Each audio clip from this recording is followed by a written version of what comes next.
السلام عليكم ورحمة الله. الحمد لله والصلاة والسلام على رسول الله وعلى آله الفائزين برضا الله أما بعد. പിന്നെ അരമണിക്കൂറാണല്ലോ പറഞ്ഞത്, അതുകൊണ്ട് അധികം ആമുഖങ്ങളില്ലാതെ നേരെ വിഷയത്തിലേക്ക് കടക്കാം. പിന്നെ ഇസ്രായേൽ പലസ്തീൻ കോൺഫ്ലിക്റ്റിനെ കുറിച്ച് ഒരുപാട് നമ്മൾ പത്രത്തിൽ വായിച്ചുകൊണ്ടേയിരിക്കുന്നു. ഈ ഒരു സാഹചര്യത്തിൽ ഒരു റിലീജിയസ് അല്ലെങ്കിൽ ഇസ്ലാമിക് പെർസ്പെക്റ്റീവിൽ എങ്ങനെയാണ് കോൺഫ്ലിക്റ്റിനെ അപ്രോച്ച് ചെയ്യേണ്ടത്, അല്ലെങ്കിൽ എങ്ങനെയാണ് പല സ്കോളേഴ്സും നിലവിൽ അപ്രോച്ച് ചെയ്തിരിക്കുന്നത് എന്ന് ഒന്ന് മനസ്സിലാക്കുക എന്നുള്ളത് മാത്രമാണ് ഈ ഒരു ടോക്ക് കൊണ്ട് ഉദ്ദേശിക്കുന്നത്. ഒരു കാര്യം ഉറപ്പാണ്, ഈ വിഷയത്തിൽ കൂടുതൽ കിതാബുകൾ റെഫർ ചെയ്തുകൊണ്ട് പഠിച്ച ഒരുപാട് ആളുകൾ ഈ ഓഡിയൻസിൽ തന്നെ ഉണ്ടാകും. അതുകൊണ്ട് ഞാൻ ഈ പറയുന്നത് ഒരു ഫൈനൽ രൂപമായി തന്നെ കാണണമെന്നില്ല. നിങ്ങൾക്ക് പിന്നെ ആദ്യത്തെ പ്രസന്റേഷൻ കഴിഞ്ഞ ഉടനെ നിങ്ങൾക്ക് അതിനെ ക്രിട്ടിസൈസ് ചെയ്തുകൊണ്ടോ, ഉദാഹരണത്തിന് ഞാനിപ്പോൾ ഏതെങ്കിലും ഇമാമിന്റെ പെർസ്പെക്റ്റീവ് പറഞ്ഞപ്പോൾ ഷാഫി ഇമാം അല്ലെങ്കിൽ വേറെ ഇമാമിന്റെ പെർസ്പെക്റ്റീവ് ഈ രൂപത്തിലാണെന്ന് പറയുമ്പോൾ അതല്ല, നേരെ ഓപ്പോസിറ്റ് ആണ് എന്ന് നിങ്ങൾക്ക് ഫീൽ ചെയ്യുന്നുണ്ടെങ്കിൽ നിങ്ങൾക്കത് ആ സമയത്തോ അല്ലെങ്കിൽ അതിനുശേഷമോ ഉണർത്താവുന്നതാണ്.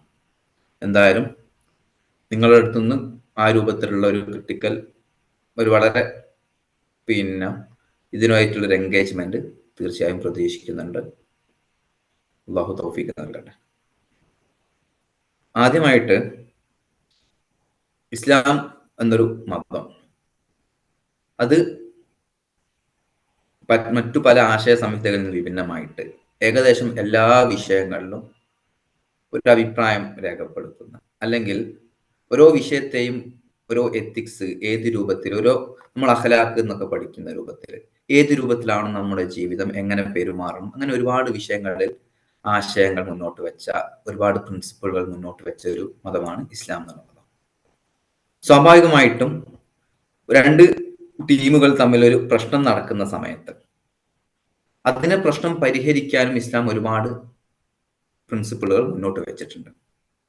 ആ പ്രിൻസിപ്പിൾ ഏതൊക്കെ രൂപത്തിൽ ഒരു ഇന്റർനാഷണൽ കോൺഫ്ലിക്റ്റ് വരുന്ന സമയത്ത്, ഇസ്രായേൽ പലസ്തീൻ അല്ലെങ്കിൽ ഇസ്രായേൽ അറബ് കോൺഫ്ലിക്റ്റ് വരുന്ന സമയത്ത് ഏതൊക്കെ രൂപത്തിൽ അപ്ലൈ ചെയ്യപ്പെടുന്നു, പിന്നെ എങ്ങനെയാണ് നിലവിലുള്ള പണ്ഡിതന്മാർ അതിനെ നോക്കി കണ്ടിരിക്കുന്നത് എന്നത് മാത്രമാണ് ഇന്നത്തെ സംസാര വിഷയം. നമുക്കറിയാം, ഇസ്ലാമിൽ ഇപ്പം പീസ് എന്ന കൺസെപ്റ്റ് സാധാരണഗതിയിൽ മുമ്പ് negative concept, positive peace, negative peace എന്നുള്ള രണ്ട് കൺസെപ്റ്റിൽ മുമ്പുണ്ടായിരുന്നു. ഈ നെഗറ്റീവ് പീസ് കൊണ്ട് ഉദ്ദേശിക്കുന്നത് ആബ്സെൻസ് ഓഫ് ഫിസിക്കൽ വയലൻസ് എന്നുള്ള, ഒരു യുദ്ധം കഴിഞ്ഞാൽ അവിടെ സമാധാനം വന്നു. അപ്പൊ ഈ സമാധാനം കൊണ്ട് ഉദ്ദേശിക്കുന്നത് എന്താണ്? ഫിസിക്കൽ അറ്റാക്ക് ഇല്ലാത്ത, യുദ്ധമില്ലാത്ത ഒരു അന്തരീക്ഷം. അതാണ് നെഗറ്റീവ് പീസ്. പക്ഷെ അതിനെ പിന്നീട് വെസ്റ്റേൺ സ്കോളേഴ്സ് തന്നെ ക്വസ്റ്റ്യൻ ചെയ്ത്, ഒരു പീസ് വരണമെങ്കിൽ യുദ്ധം അവസാനിച്ചത് കൊണ്ട് മാത്രമായില്ല, മറിച്ച് അവിടെയുള്ള ജനങ്ങൾക്ക് ഒപ്രഷൻ ഇല്ലാത്ത, ഒരു അടിച്ചമർത്തൽ ഇല്ലാത്ത, അവർക്ക് സ്വതന്ത്രമായിട്ട് അല്ലെങ്കിൽ അവരുടെ ഒരു വ്യവഹാരം സാധ്യമാകുന്ന ഒരു നല്ല ജീവിതത്തിനുള്ള അന്തരീക്ഷം ഉണ്ടെങ്കിൽ മാത്രമേ അവിടെ ഒരു സമാധാനം അല്ലെങ്കിൽ ഒരു പീസ് ഉണ്ടാവുകയുള്ളൂ എന്നതാണ് നിലവിലുള്ള പോസിറ്റീവ് കൺസെപ്റ്റ് ഓഫ് പീസ് കൊണ്ട് ഉദ്ദേശിക്കുന്നത്. ഇസ്ലാം മുന്നോട്ട് വെക്കുന്ന ഒരു ഹയാത്ത് ത്വയ്യിബ, ഒരു നല്ല ലൈഫ് ഉണ്ടെങ്കിൽ മാത്രമേ ഇസ്ലാം കൺസെപ്റ്റിലും ഒരു പീസ് എന്നത് സാധ്യമാവുകയുള്ളൂ. ജസ്റ്റ് യുദ്ധം അവസാനിപ്പിച്ചത് കൊണ്ട് മാത്രം ഒരു സമാധാനം കൈകൊള്ളുന്നില്ല. ഇത് പറയാൻ കാരണം, Islamic concept of conflict resolution പരിഗണിക്കുകയാണെങ്കിൽ പോലും ഏത് രൂപത്തിലാണ് കോൺഫ്ലിക്റ്റ് റിസോൾവ് ചെയ്യേണ്ടത്? ജസ്റ്റ് രണ്ട് ടീമുകൾ തമ്മിൽ യുദ്ധം നടന്നുകൊണ്ടിരിക്കും, ആ യുദ്ധം അവസാനിപ്പിച്ചാൽ മാത്രം പോരാ, അവിടെ ഒരു നീതി നടപ്പിലാക്കാൻ പറ്റുന്ന ഒരു നീതി നടപ്പിലാക്കി രണ്ട് വിഭാഗത്തിനും നല്ല രൂപത്തിലുള്ള ജീവിതം മുന്നോട്ട് കൊണ്ടുപോകാൻ പറ്റുന്ന അവസ്ഥയിലായാൽ മാത്രമേ അവിടെ ഒരു സമാധാനം സാധ്യമാവുകയുള്ളൂ. ആ ഒരു പെർസ്പെക്റ്റീവിൽ നോക്കുന്നേരം ഇപ്പം ഒക്ടോബർ 7 ഹമാസിന്റെ ആക്രമണം നടക്കുന്നതിന് മുമ്പ് പോലും പലസ്തീനിലെ ജനങ്ങൾ വളരെ ശാന്തരായിട്ട് അല്ലെങ്കിൽ സമാധാനത്തോടുകൂടി ജീവിച്ചതാണ് എന്ന് നമുക്ക് പറയാൻ പറ്റില്ല. ഒരുപക്ഷെ ഫിസിക്കൽ വയലൻസ്, യുദ്ധം ഒരുപക്ഷെ ഉണ്ടായിക്കൊള്ളണമെന്നില്ല, പക്ഷെ എന്നിരുന്നാൽ പോലും അവിടെ ഒരു സമാധാനപരമായിട്ട് ജീവിക്കാൻ പറ്റിയ അന്തരീക്ഷം ആയിരുന്നില്ല. ഇനി ഖുർആൻ, ഇസ്ലാമിക് ക്ലാസിക്കൽ ടെക്സ്റ്റ്, ഖുർആൻ ആയാലും ഹദീസുകളായാലും മറ്റു ഗ്രന്ഥങ്ങളായാലും ഇസ്ലാമിക് ചരിത്രത്തിലൊക്കെ ഒരുപാട് കോൺഫ്ലിക്റ്റ് റെസൊല്യൂഷന് ഒരുപാട് ഇമ്പോർട്ടൻസ് കൊടുത്തിട്ടുണ്ട്. കാരണം ഒരുപാട് സ്ഥലങ്ങളിൽ നിങ്ങൾ എന്താക്കണം, ഏതെങ്കിലും 2 വിഭാഗം പ്രശ്നം നടക്കുകയാണെങ്കിൽ, ഉദാഹരണത്തിന് ഖുർആൻ ബറാഅത്ത് സൂറത്തിൽ 226 മുതൽ 242 വരെ ഒരുപാട് ഫാമിലി ഇഷ്യൂസ് അല്ലെങ്കിൽ ഓരോ കോൺഫ്ലിക്റ്റുകൾ നടക്കുന്ന സമയത്ത് എങ്ങനെയാണ് പരിഹരിക്കേണ്ടത്? അതിന് എന്തൊക്കെയാണ് മാനദണ്ഡങ്ങൾ? ഇപ്പം ഖുർആൻ സൂറത്ത് നിസായിൽ 128 പറയുന്നുണ്ട്, അസുൽഹു ഖൈർ, സുൽഹാണ് ഏത് സമയത്തും ബെറ്റർ. ഒരു പ്രശ്നം ഉണ്ടാകുന്ന നേരം അതിന് പരിഹാരം കണ്ടെത്താനാണ് ശ്രമിക്കേണ്ടത്. ആ പരിഹാരം ഒന്നുകിൽ 2 ടീമുകൾ നെഗോസിയേറ്റ് ചെയ്തുകൊണ്ടാകാം, അല്ലെങ്കിൽ മൂന്നാമതൊരു പാർട്ടി ഇന്റർവ്യൂൻ ചെയ്തുകൊണ്ടാകാം. അതിനെക്കുറിച്ചും ഖുർആൻ പറയുന്നുണ്ട്. 2 പാർട്ടികൾ, 2 മുസ്ലിം ഗ്രൂപ്പുകൾ തമ്മിൽ പരസ്പരം ഫൈറ്റ് ചെയ്യുകയാണെങ്കിൽ ഇന്റർവ്യൂൻ ചെയ്യണം. എന്നിട്ട് അവർക്ക് അതിൽ നിന്ന് പിന്മാറണം. അതിൽ ഏതെങ്കിലും ഒരു വിഭാഗം കൂടുതൽ അതിക്രമം കാണിക്കുകയാണെങ്കിൽ ഫൈൻ ഫാസ്തിഹു ബൈനഹുമ ബിൽ അദ്ലി വഅഖ്സിതു ഇന്നല്ലാഹ യുഹിബ്ബുൽ മുഖ്സിതീൻ. പിന്നെ ഏതെങ്കിലും വിഭാഗം അതിക്രമം കാണിക്കുകയാണെങ്കിൽ അവർ ആ അതിക്രമത്തിൽ നിന്ന് പിന്തിരിഞ്ഞ ശേഷം അതിൽ നിന്ന് മാറ്റണം. അത് സൂറത്തുൽ ഹുജറാത്ത് 9 ആയത്തിൽ പറയുന്നത്. പിന്നെ ഈ ഒരു കോൺഫ്ലിക്റ്റ് റെസൊല്യൂഷൻ ഒരിക്കലും മുസ്ലിം കമ്മ്യൂണിറ്റികൾക്കിടയിൽ മാത്രമല്ല, ഇപ്പൊ നോൺ മുസ്ലിം കമ്മ്യൂണിറ്റിക്കിടയിൽ പോലും. ഉദാഹരണത്തിന് സൂറത്തുൽ അംഫാൽ 61 ആയത്ത്, ഫൈൻ ജനഹു ലിസ്സൽമി ഫജ്നഹ ലഹാ ഫതവക്കൽ അലല്ലാഹ്. ശത്രുപക്ഷം സമാധാനത്തിന് റെഡിയായി വരികയാണെങ്കിൽ നിങ്ങളും അതിന് വില്ലിംഗ് ആവണം, എന്നിട്ട് അവരുമായിട്ട് പീസ് ട്രീറ്റിക്ക് റെഡി ആവണം എന്നതാണ് ഖുർആൻ പറയുന്നത്. പിന്നെ അതുപോലെ തന്നെ 9 സൂറത്ത് 4 ആയത്ത് സൂറത്ത് അൻഫാലിൽ പറയുന്നു, ഇല്ലല്ലദീന അഹദ്തു മിനൽ മുശ്രിക്കീന സുമലം യൻഖുസൂകും ഷൈഅ വലം യുദ്ഹിറു അലൈക്കും അഹദ ഫാത്തിമു ഇലൈഹിം അഹദഹും ഇലാ മുദ്ദതിഹിം. ഒരു വിഭാഗമായിട്ട് കരാർ സൈൻ ചെയ്ത് കഴിഞ്ഞാൽ അവരുമായിട്ട് പിന്നീട് ആ കാലാവധി കഴിയുന്നത് വരെ ഒരിക്കലും അവരെ പോയി ആക്രമിക്കാൻ പാടില്ല. ഇത് സൂചിപ്പിക്കുന്നത് ഒരു കോൺട്രാക്ട് അല്ലെങ്കിൽ ഒരു പീസ് ട്രീറ്റി സൈൻ ചെയ്താൽ അതിനെ ഒരിക്കലും വയലേറ്റ് ചെയ്യാൻ ഇസ്ലാം അനുവദിക്കുന്നില്ല എന്നുള്ളതാണ്. ഇപ്പൊ ഒരുപാട് വിഷയങ്ങൾ ഇപ്പൊ സൂചിപ്പിച്ചു. ഒന്ന്, ഇസ്ലാം കോൺഫ്ലിക്റ്റ് റെസൊല്യൂഷനെ പ്രോത്സാഹിപ്പിക്കുന്നുണ്ട്, ഖുർആനിൽ ഒരുപാട് ഇതുണ്ട്. ഇനി ഏതെങ്കിലും ട്രീറ്റി സൈൻ ചെയ്താൽ ഒരിക്കലും അത് വയലേറ്റ് ചെയ്യാൻ പാടില്ല. അതിന്റെ ഒക്കെ ഫിഖ്ഹി ആയിട്ടുള്ള ഡിസ്കഷൻ പറയാം. ജനറൽ ആയിട്ട് പറഞ്ഞു, ഇപ്പൊ ഹദീസുകളിലും ഇപ്പൊ നമ്മൾ സാധാരണ പഠിക്കുന്നുണ്ട്, നബി സല്ലല്ലാഹു അലൈഹി വസല്ലമയുടെ 35 വയസ്സിൽ തന്നെ നബി സല്ലല്ലാഹു അലൈഹി വസല്ലം നടത്തിയ ഒരു ഇടപെടലായിരുന്നു കഅബയുടെ ഹജറുൽ അസ്വദ് എവിടെ വെക്കണം എന്ന വിഷയത്തിൽ. മക്കയിലെ പല ഗോത്രങ്ങളും പരസ്പരം കലഹിച്ച സമയത്ത് നബി സല്ലല്ലാഹു അലൈഹി വസല്ലം ഇടപെടുകയും അതിലൊരു മീഡിയേഷൻ വഹിക്കുകയും ചെയ്തു. അത് നമ്മൾ സാധാരണ ചരിത്രത്തിൽ വായിക്കുന്ന തങ്ങൾ ഇടപെട്ട ഒരു ആദ്യത്തെ മീഡിയേഷനാണ്, സമാധാന ശ്രമമാണ്. പിന്നെ അതുപോലെ തന്നെ പിന്നീട് ഒരുപാട് സ്ഥലങ്ങളിൽ പിന്നെ മീഡിയേഷൻ നടത്തിയതുണ്ട്. ഇപ്പൊ മദീനയിൽ എത്തിയ ശേഷം അവിടെ ആദ്യമായി ചെയ്തത് ഒരു പള്ളി നിർമ്മിക്കുക എന്നുള്ളത്. അതായത് ഒരു നിസ്കരിക്കാൻ ഇബാദത്തിനുള്ള ഒരു കേന്ദ്രം നിർമ്മിച്ചു. പിന്നീട് ചെയ്ത് അവിടുത്തെ ജനങ്ങളുമായിട്ട് ഒരു സന്ധിയിൽ ഏർപ്പെട്ടു എന്നുള്ളത്. സഹീഫത്ത് മദീന എന്ന് പേര് പറയുന്നത്. അതുപോലെ തന്നെ മക്ക ഖുറൈശികളുമായിട്ട് ഹുദൈബിയ ട്രീറ്റി സൈൻ ചെയ്തത് നമുക്കറിയാം. ഇങ്ങനെ ഒരുപാട് സന്ദർഭങ്ങളിൽ നബി സല്ലല്ലാഹു അലൈഹി വസല്ലമ ശത്രുക്കളുമായിട്ടും മറ്റുമൊക്കെ സമാധാന കരാർ സൈൻ ചെയ്തിട്ടുണ്ട്. ഹുദൈബിയ ട്രീറ്റിയെ കുറിച്ച് നമുക്ക് ഡീറ്റെയിൽ ആയിട്ട് വീണ്ടും പറയാം. ഒരു മുസ്തഫ സ്വൈ എന്നുള്ള ഒരു പലസ്തീൻ എന്നുള്ള ഒരു പ്രൊഫസർ തന്നെ ഈ ഹുദൈബിയ ട്രീറ്റിയെ ബേസ് ആയിക്കൊണ്ട് ഒരുപാട് വിഷയങ്ങൾ പറയുന്നുണ്ട്. ഒന്ന്, നബി സല്ലല്ലാഹു അലൈഹി വസല്ലമയുടെ സഹാബത്ത് ആ വിഷയത്തിൽ തുടക്കത്തിൽ ഒരു എതിർപ്പ് രേഖപ്പെടുത്തിയിട്ടുണ്ടെങ്കിൽ പോലും ഖുർആൻ അതിനെ വിശേഷിപ്പിച്ചത് ഒരു ഫതഹ് എന്നുള്ള രൂപത്തിലാണ്. പിന്നെ നിങ്ങൾക്ക് ഒരു വലിയ വിജയം തന്നിരിക്കുന്നു. അത് തുടക്കത്തിൽ ഒരു നെഗറ്റീവ് ഫീൽ അങ്ങനെ ഉണ്ടെങ്കിൽ പോലും അത് വലിയ വിജയത്തിലാണ് അവസാനിക്കുകയും ചെയ്തത്. പിന്നെ മറ്റൊന്ന്, നബി സല്ലല്ലാഹു അലൈഹി വസല്ലം ഇത് സൈൻ ചെയ്യുന്നതിന് മുമ്പ് അല്ലെങ്കിൽ അവരുമായിട്ട് കരാർ ഒപ്പിടുന്നതിന് മുമ്പ് സഹാബികളുടെ ചോദിക്കുന്നുണ്ട്. അതായത് ഇങ്ങനെ ഒരു കരാർ സൈൻ ചെയ്യേണ്ടത് ആളുകളായിട്ട് ശൂറം നടത്തിയിട്ട് വേണം ചെയ്യേണ്ടത് എന്നാണ് പറയുന്നത്. പിന്നെ അതുപോലെ തന്നെ മറ്റൊന്നുള്ളതാണ്, ഇത് കംപ്ലീറ്റ് ഒരു പോസിറ്റീവ് ആയിട്ടുള്ള റിസൾട്ട് എത്തിയിട്ടില്ലെങ്കിൽ പോലും ശത്രുപക്ഷം ഒരു സമാധാന കരാറിന് ആവശ്യപ്പെടുകയാണെങ്കിൽ അതിന് പോസിറ്റീവായിട്ട് റിപ്ലൈ കൊടുക്കണം എന്നത്. മറ്റൊന്ന്, മുസ്ലിങ്ങളുടെ താല്പര്യത്തിൽ നിന്ന് ഉപയോഗപ്പെടുന്ന രൂപത്തിലാണെങ്കിൽ, ഇൻട്രസ്റ്റ് രൂപത്തിലാണെങ്കിൽ മുസ്ലിം ലീഡർക്ക് തന്നെ ഈ രൂപത്തിലുള്ള ഒരു സമാധാന കരാറുമായിട്ട് മുന്നോട്ട് പോകാം എന്നത്. ഇനി ഏതെങ്കിലും സമയത്ത് കരാർ സൈൻ ചെയ്ത് കഴിഞ്ഞാൽ അതിൽ സൈൻ ചെയ്തിട്ടുള്ള എല്ലാ ആളുകളുടെയും എല്ലാ പ്രോപ്പർട്ടിയും സംരക്ഷിക്കപ്പെടണം എന്നുള്ളത്. അതേസമയം ഈ ഇമാമിന്റെ കീഴിൽ ജീവിക്കുന്ന മുസ്ലിങ്ങളെ ഈ കരാർ ബാധിക്കുകയില്ല എന്നത്. അങ്ങനത്തെ ഒരുപാട് പാഠങ്ങൾ ഈ ഹുദൈബിയ ട്രീറ്റിയിൽ കൂടി ലഭിക്കുന്നു എന്നതാണ് മുസ്തഫ സയ്യിദ് പറയുന്നത്. അവസാനം അത് പിന്നെ ബനു ബക്കർ എന്നുള്ള ഒരു ഖുറൈശി സപ്പോർട്ടർ ആയിട്ടുള്ള ഒരു ഗോത്രം മുസ്ലിങ്ങളെ സപ്പോർട്ട് ആയിട്ടുള്ള ഗോത്രത്തെ ആക്രമിച്ചോടുകൂടി എന്തായി കരാർ പൊളിയുകയാണ് ഉണ്ടായത്. ഏതായാലും നബി സല്ലല്ലാഹു അലൈഹി വസല്ലമയുടെ സമയത്തും മറ്റൊക്കെ ഒരുപാട് കാര്യങ്ങൾ, ഒരുപാട് സന്ദർഭങ്ങളിൽ കരാറിനെ അല്ലെങ്കിൽ സമാധാന കരാറിനെ പ്രൊമോട്ട് ചെയ്തതായി കാണാം. എനിക്ക് സമാധാന കരാറിൽ വെക്കുന്ന ഒരുപാട് പ്രിൻസിപ്പിൾ ഉണ്ട്. ഒന്ന്, ഇസ്ലാം മുന്നോട്ട് വെക്കുന്ന പ്രിൻസിപ്പിൾ ആണ് ഞാൻ നേരത്തെ പറഞ്ഞ പോലെ അതില് എന്നുള്ള കൺസെപ്റ്റ്, നീതി. അത് ഖുർആനിൽ ഇപ്പൊ യാ അയ്യുഹല്ലദീന ആമനൂ കൂനൂ ഖവ്വാമീന ലില്ലാഹി ശുഹദാ ബിൽ ഖിസ്തി വലാ യജ്രിമന്നകും ശനാന ഖൗമിൻ അലാ അല്ലാ തഅദിലു. അതായത് തൗഹീദ് കഴിഞ്ഞ ഉടനെ പറയുന്ന, അല്ലെങ്കിൽ അള്ളാഹുവിനെ ഇബാദത്ത് ചെയ്യണമെന്ന് കഴിഞ്ഞ് പറഞ്ഞ ഉടനെ പറയുന്ന ഒന്നാണ് നിങ്ങൾ നീതി പാലിക്കണം എന്നുള്ളത്. അത് നീതി എന്നതിന് വളരെ ഇമ്പോർട്ടന്റ് കൊടുക്കുന്ന ഒരു മതമാണ് ഇസ്ലാം എന്നുള്ളത്. പിന്നെ ഖുർആനിൽ തന്നെ പറയുന്നുണ്ട്, ഇപ്പം 57 സൂറത്ത് 25 എല്ലാ പ്രവാചകരെയും ലോകത്തേക്ക് അയച്ചത് പ്രധാനമായിട്ട് നീതി നടപ്പിലാക്കാൻ വേണ്ടിയിട്ടാണ്. അതുപോലെ തന്നെ വൈൻ ഹക്കംത ഫഹ്കും ബൈനഹും ബിൽ ഖിസ്തി, സൂറത്തുൽ മാഇദയിൽ 42-ാമത്തെ ആയത്ത്. നിങ്ങൾ ഏതെങ്കിലും വിധി പ്രഖ്യാപിക്കുന്നുണ്ടെങ്കിൽ, ഒരു ഹുക്മ് പ്രഖ്യാപിക്കുന്നുണ്ടെങ്കിൽ അത് നീതിയോട് കൂടിയായിരിക്കണം എന്നുള്ളത്. അപ്പൊ നീതി എന്നത്, ജസ്റ്റിസ് എന്നത് ഇസ്ലാം മുന്നോട്ട് വെക്കുന്ന പ്രധാനപ്പെട്ട ഒരു കൺസെപ്റ്റാണ്. അതുപോലെ തന്നെയുള്ള ഒരു കൺസെപ്റ്റാണ് ഫോർഗീവ്നെസ്, പിന്നെ മറ്റൊരാൾക്ക് മാപ്പ് കൊടുക്കുക എന്നുള്ളത്.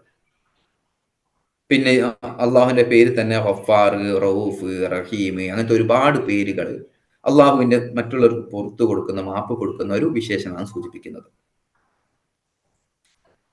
പിന്നെ അതുപോലുള്ള, പക്ഷെ ചില സമയങ്ങളിൽ ഈ ജസ്റ്റിസ്, ഫോർഗീവ്നെസ്, പീസ് ഇതൊക്കെ ഒരു കോൺഫ്ലിക്റ്റ് ആവുന്ന രൂപത്തിൽ നമുക്ക് കാണാൻ പറ്റും. അതായത് രണ്ട് team, western concept of conflict റെസൊല്യൂഷനിൽ രണ്ട് ടീമുകൾ പരസ്പരം കലഹിക്കുന്ന സമയത്ത് അവർ പെട്ടെന്ന് പീസ് ഉണ്ടാക്കി കോൺഫ്ലിക്റ്റ് നിർത്തി അങ്ങ് പോവുക എന്നല്ലാതെ അതിൽ ചിലപ്പോൾ ഒരുപാട് വിക്ടിംസ് ഉണ്ടാവും. ഇപ്പം തന്നെ ഗാസയുടെ വിഷയത്തിൽ ഒരുപാട് ആളുകൾ വീട് നഷ്ടപ്പെട്ട്, അവർക്കെല്ലാം ഇനി എന്ത് ജസ്റ്റിസ്, അവർക്ക് എന്ത് പരിഹാരം എന്ന ചോദ്യം ബാക്കിയാവും.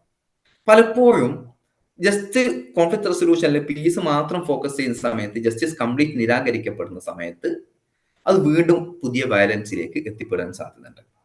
അതുപോലെ തന്നെയുള്ള ഒരു കൺസെപ്റ്റാണ് ഫോർഗീവ്നെസ്. ഇപ്പൊ രണ്ടുപേര് യുദ്ധം ചെയ്തു, ഒരാൾ മറ്റൊരാൾക്ക് പുറത്തു കൊടുക്കണമെന്ന് നിർബന്ധമായും പറയുകയാണെങ്കിൽ അതിനിടയിൽ ഒരു ജസ്റ്റിസിന്റെ പ്രശ്നം വരും. അല്ലാണ്ട് ഈക്വൽ ജസ്റ്റിസ് എന്നതിനെ ഫുൾ ഫോക്കസ് ചെയ്യുകയാണെങ്കിൽ അവിടെ എന്താണ്, ഫോർഗീവ്നെസിന്റെ വിഷയം വരും. ഇസ്ലാമിക കൺസെപ്റ്റ് ഓഫ് ഖിസാസ് നമുക്കൊക്കെ അറിയാം, 3 ഓപ്ഷനാണ് കൊടുക്കുന്നത്. ഒന്നുകിൽ നിങ്ങൾ മാപ്പ് കൊടുക്കാം, അല്ലെങ്കിൽ അതിന് നഷ്ടപരിഹാരം വാങ്ങാം, അല്ലെങ്കിൽ ഈക്വൽ ആയിട്ടുള്ള പണിഷ്മെന്റ്. ഏത് ഓപ്ഷൻ വേണം എന്നത് ഈ വ്യക്തിന് സെലക്ട് ചെയ്യാം. അത് ഇസ്ലാം മുന്നോട്ട് വെക്കുന്ന പീസ് എന്ന കൺസെപ്റ്റ് നേരത്തെ പറഞ്ഞ പോലെ പോസിറ്റീവ് പീസ് ആണ്. ജസ്റ്റിസ് എന്നത് കംപ്ലീറ്റ്, ഇപ്പൊ റെട്രിബ്യൂട്ട് ജസ്റ്റിസ് എന്ന് പറയാം, ഈക്വൽ. ഇപ്പൊ കണ്ണിന് പകരം കണ്ണ്, അല്ലെങ്കിൽ ജീവന് പകരം ജീവൻ എന്നുള്ളതിന് പകരമായിട്ട്, അതല്ലാതെ ഒരു റീസ്റ്റോറേറ്റീവ് ജസ്റ്റിസ് എന്ന് പറയും. വീണ്ടും ആ ബന്ധം നന്നാക്കാൻ വേണ്ടിയിട്ടുള്ള ശ്രമത്തിന്റെ രൂപത്തിലുള്ള ഒരു ജസ്റ്റിസ് ആവണം എന്നാണ് പറഞ്ഞത്. അതുകൊണ്ട് തന്നെ ഖുർആൻ പറയുന്നു ജസ്റ്റിസ് വേണം, അതേ സമയത്ത് ആ ജസ്റ്റിസ് ഒരു ഇഹ്സാനോട് കൂടി ആയിരിക്കണം സൂചിപ്പിക്കുന്നുണ്ട്. അതുപോലെ തന്നെ ഇസ്ലാം മുന്നോട്ട് വെക്കുന്ന ഒരുപാട് കൺസെപ്റ്റുകൾ ഇപ്പൊ ഡീറ്റെയിൽ ആയിട്ട് പറയുന്നില്ല. ഒരു ഉമ്മത്ത് എന്നുള്ള കൺസെപ്റ്റ്, ക്ഷമിക്കണം എന്നുള്ള കൺസെപ്റ്റ്, ഒരു നല്ല ലൈഫ് വേണം എന്നുള്ള കൺസെപ്റ്റ്, മറ്റുള്ളവർക്ക് റഹ്മത്ത് ചെയ്യണം എന്നുള്ള കൺസെപ്റ്റ്, ഈ കൺസെപ്റ്റുകളൊക്കെ തന്നെ ഇസ്ലാം മുന്നോട്ട് വെക്കുന്ന കോൺഫ്ലിക്റ്റ് റെസൊല്യൂഷന്റെ പ്രധാനപ്പെട്ട പ്രിൻസിപ്പിളാണ്. ഇനി ആ ഭാഗം മാറ്റിവെച്ച് ഇനി അടുത്തൊരു ഇന്റർനാഷണൽ റിലേഷൻസ്, രണ്ട് രാഷ്ട്രങ്ങൾ തമ്മിലുള്ള ബന്ധത്തെക്കുറിച്ചുള്ള ഇസ്ലാമിക കാഴ്ചപ്പാട്. കാരണം ഇസ്രായേൽ പലസ്തീനുമായിട്ട് ബന്ധപ്പെട്ട് ഇതൊക്കെ നമ്മൾ പ്രധാനമായിട്ടും അറിയണം കേട്ടോ, അതിന്റെ ഒരു ബാക്ക്ഗ്രൗണ്ട് ആയിട്ട് പറയുന്നതാണ്. ഇസ്ലാമിൽ മുൻപേ നമ്മൾ ഫിഖ് എന്ന് പറയുന്ന പോലെ തന്നെ ആ രൂപത്തിലുള്ള ഒരു വൈജ്ഞാനിക ശാഖയായിട്ട് ഡെവലപ്പ് ചെയ്തതാണ് സിയാർ എന്നുള്ള വൈജ്ഞാനിക ശാഖ. സിയാർ ഇപ്പം ആധുനിക ലോകത്ത് ഇന്റർനാഷണൽ റിലേഷൻസ് എന്ന് പറയുന്നത് അതിനേക്കാളും കുറച്ചുകൂടി വൈഡ് ആയിട്ടുള്ള ഒന്നാണ് സിയാർ എന്നുള്ളത്. അതിൽ മറ്റു രാഷ്ട്രങ്ങളുമായിട്ടുള്ള ബന്ധം മാത്രമല്ല, ഈ മുസ്ലിം രാഷ്ട്രങ്ങളിൽ താമസിക്കുന്ന, പെർമനന്റ് ആയിട്ട് താമസിക്കുന്ന ദിമ്മികൾ, അല്ലെങ്കിൽ ടെമ്പററി ആയിട്ടുള്ള മുസ്തവനായിട്ടുള്ള ആളുകൾ, ഇവരുമായിട്ടുള്ള ബന്ധം ഏത് രൂപത്തിലാവണം എന്നൊക്കെ വിശദീകരിക്കുന്നതും കൂടിയാണ് സിയാറിന്റെ ഭാഗം. ഇനി ഇപ്പോ ഒരുപാട് മുമ്പ് തന്നെ ഇപ്പൊ അബു ഹനീഫ ഇമാമ് അല്ലെങ്കിൽ അവരുടെ ശിഷ്യനായിട്ടുള്ള അബു യൂസുഫ് ഷെയ്ബാനി ഇവരൊക്കെ തന്നെ സിയാറിനെ കുറിച്ച് പുസ്തകം എഴുതിയിട്ടുണ്ട്. അപ്പൊ അതിൽ ഷെയ്ബാനി ഇമാമാണ് ഒരു വലിയ പുസ്തകം, വലിയ കിതാബ് സിയാർ അൽ കബീർ എന്ന പേരിൽ ഒരു വലിയ പുസ്തകം എഴുതിയത്. അതിനെ ഇസ്ലാമിക് ലോ ഓഫ് നാഷൻ എന്ന പേരിൽ മാജിദ് കദൂർ അതിനെ ട്രാൻസ്ലേറ്റ് ചെയ്തിട്ടുണ്ട്. ചുരുക്കത്തില് ഒരുപാട് മുമ്പ് തന്നെ ഇപ്പൊ മോഡേൺ ഇന്റർനാഷണൽ റിലേഷൻസ് അല്ലെങ്കിൽ ഇന്റർനാഷണൽ സിസ്റ്റം ഡെവലപ്പ് ചെയ്ത് വരുന്നതിന് മുമ്പ് തന്നെ മറ്റു രാഷ്ട്രങ്ങളുമായിട്ട് എങ്ങനെയാണ് ബന്ധം വേണ്ടത് എന്നതിനെ കുറിച്ച് ഇസ്ലാമിക പണ്ഡിതന്മാർ ചർച്ച ചെയ്തിട്ടുണ്ട് എന്ന് ചുരുക്കം.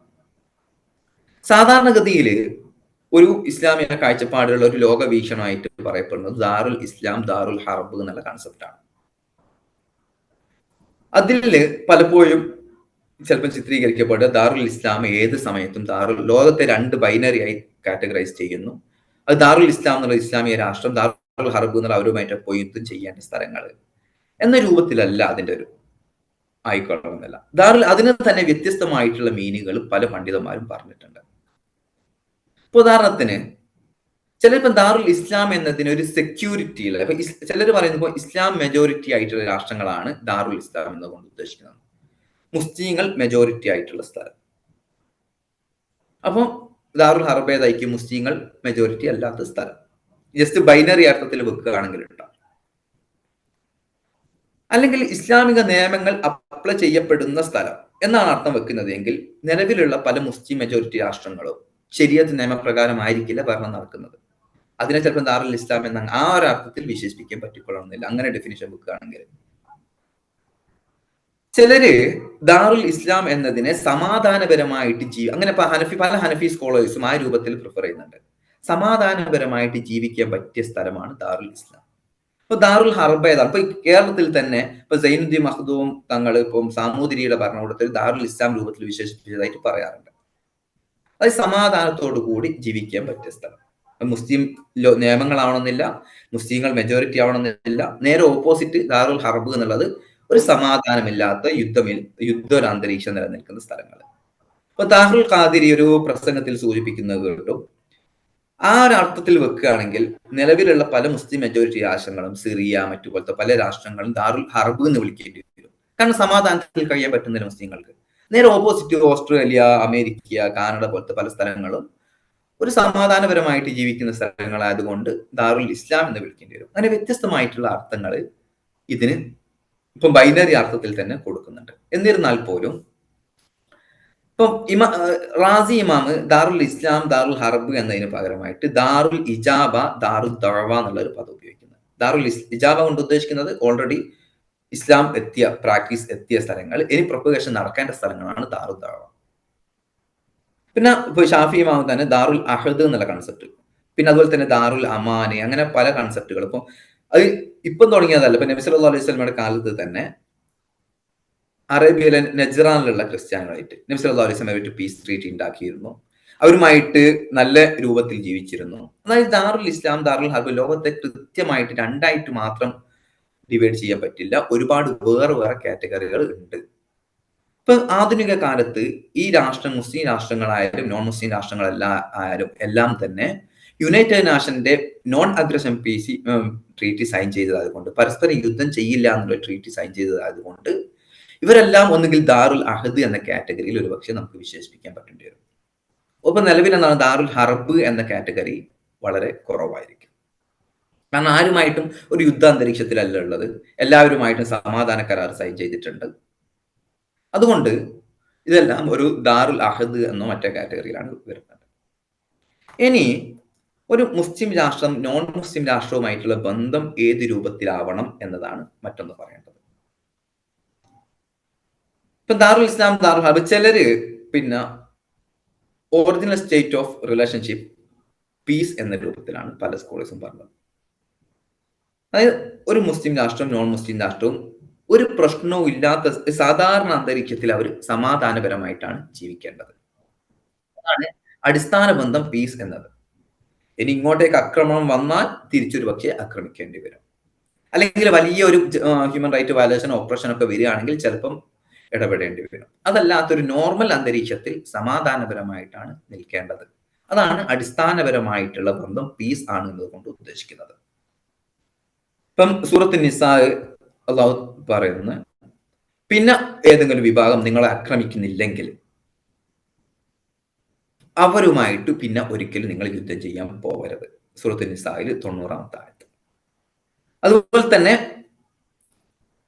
60-ാം സൂറത്തിൽ 8-ാമത്തെ ആയത്തിലും ഇപ്പൊ മുസ്ലിങ്ങളുമായിട്ട് നല്ല രൂപത്തിൽ ഇടപെടുന്ന രാഷ്ട്രങ്ങളുമായിട്ട് അല്ലെങ്കിൽ പൊളിറ്റിക്കൽ ടീമുകളുമായിട്ട് അല്ലെങ്കിൽ ഗ്രൂപ്പുകളായിട്ട് ഒരിക്കലും അങ്ങോട്ട് ആക്രമിക്കാൻ പോവേണ്ടതില്ല എന്നതാണ് സൂചിപ്പിക്കുന്നത്. അത് സൂചിപ്പിക്കുന്നത് എന്താണ്? അടിസ്ഥാനപരമായിട്ടുള്ള ബന്ധം സമാധാനം എന്നുള്ളതാണ്.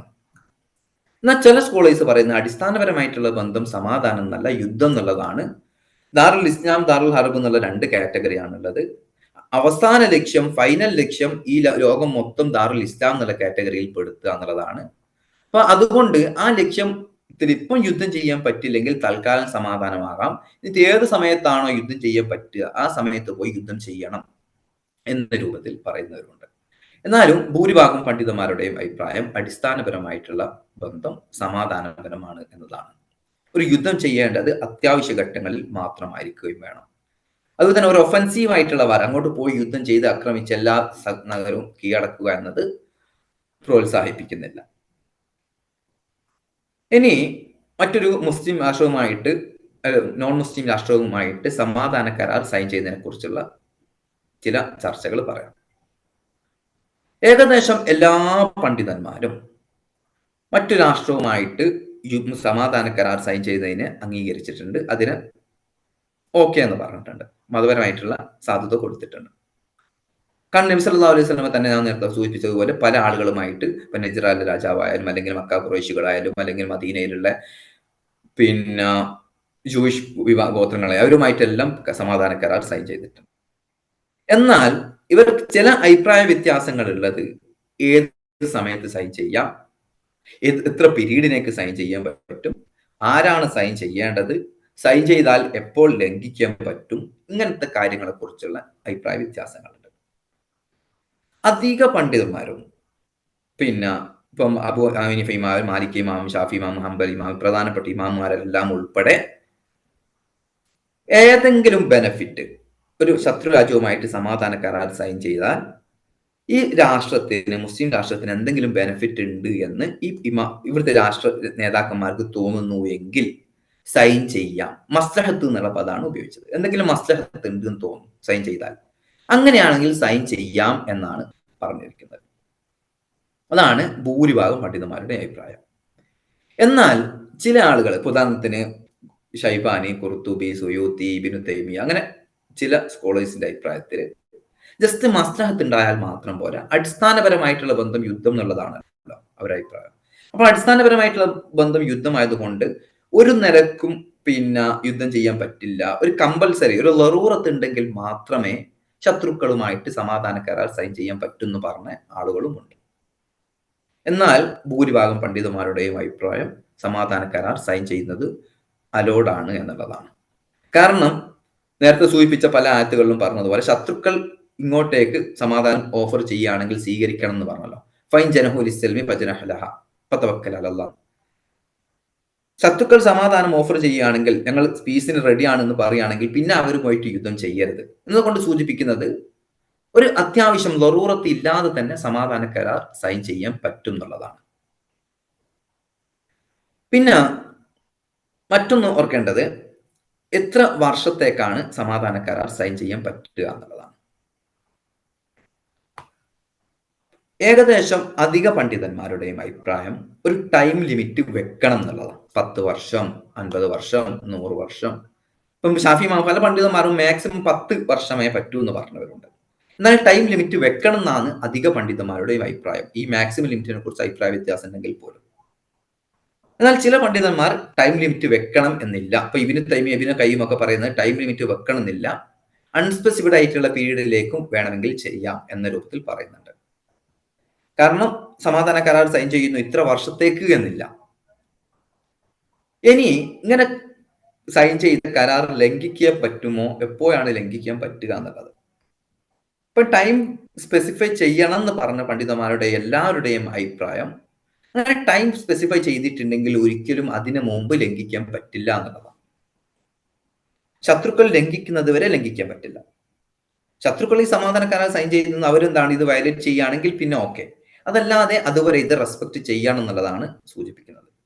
എത്രത്തോളം എന്ന് ചോദിച്ചാൽ ഖുർആൻ പിന്നെ 8-ാം സൂറത്തുൽ അൻഫാലില് 72-ാമത്തെ ആയത്തിൽ സൂചിപ്പിക്കുന്നത് പോലെ ഒരു നോൺ മുസ്ലിം രാഷ്ട്രം അവിടെ പിന്നെ മുസ്ലിങ്ങൾ താമസിക്കുന്നുണ്ട്. ആ രാഷ്ട്രവുമായി മുസ്ലിം രാഷ്ട്രങ്ങൾക്ക് സമാധാന കരാർ സൈൻ ചെയ്തിട്ടുണ്ട്.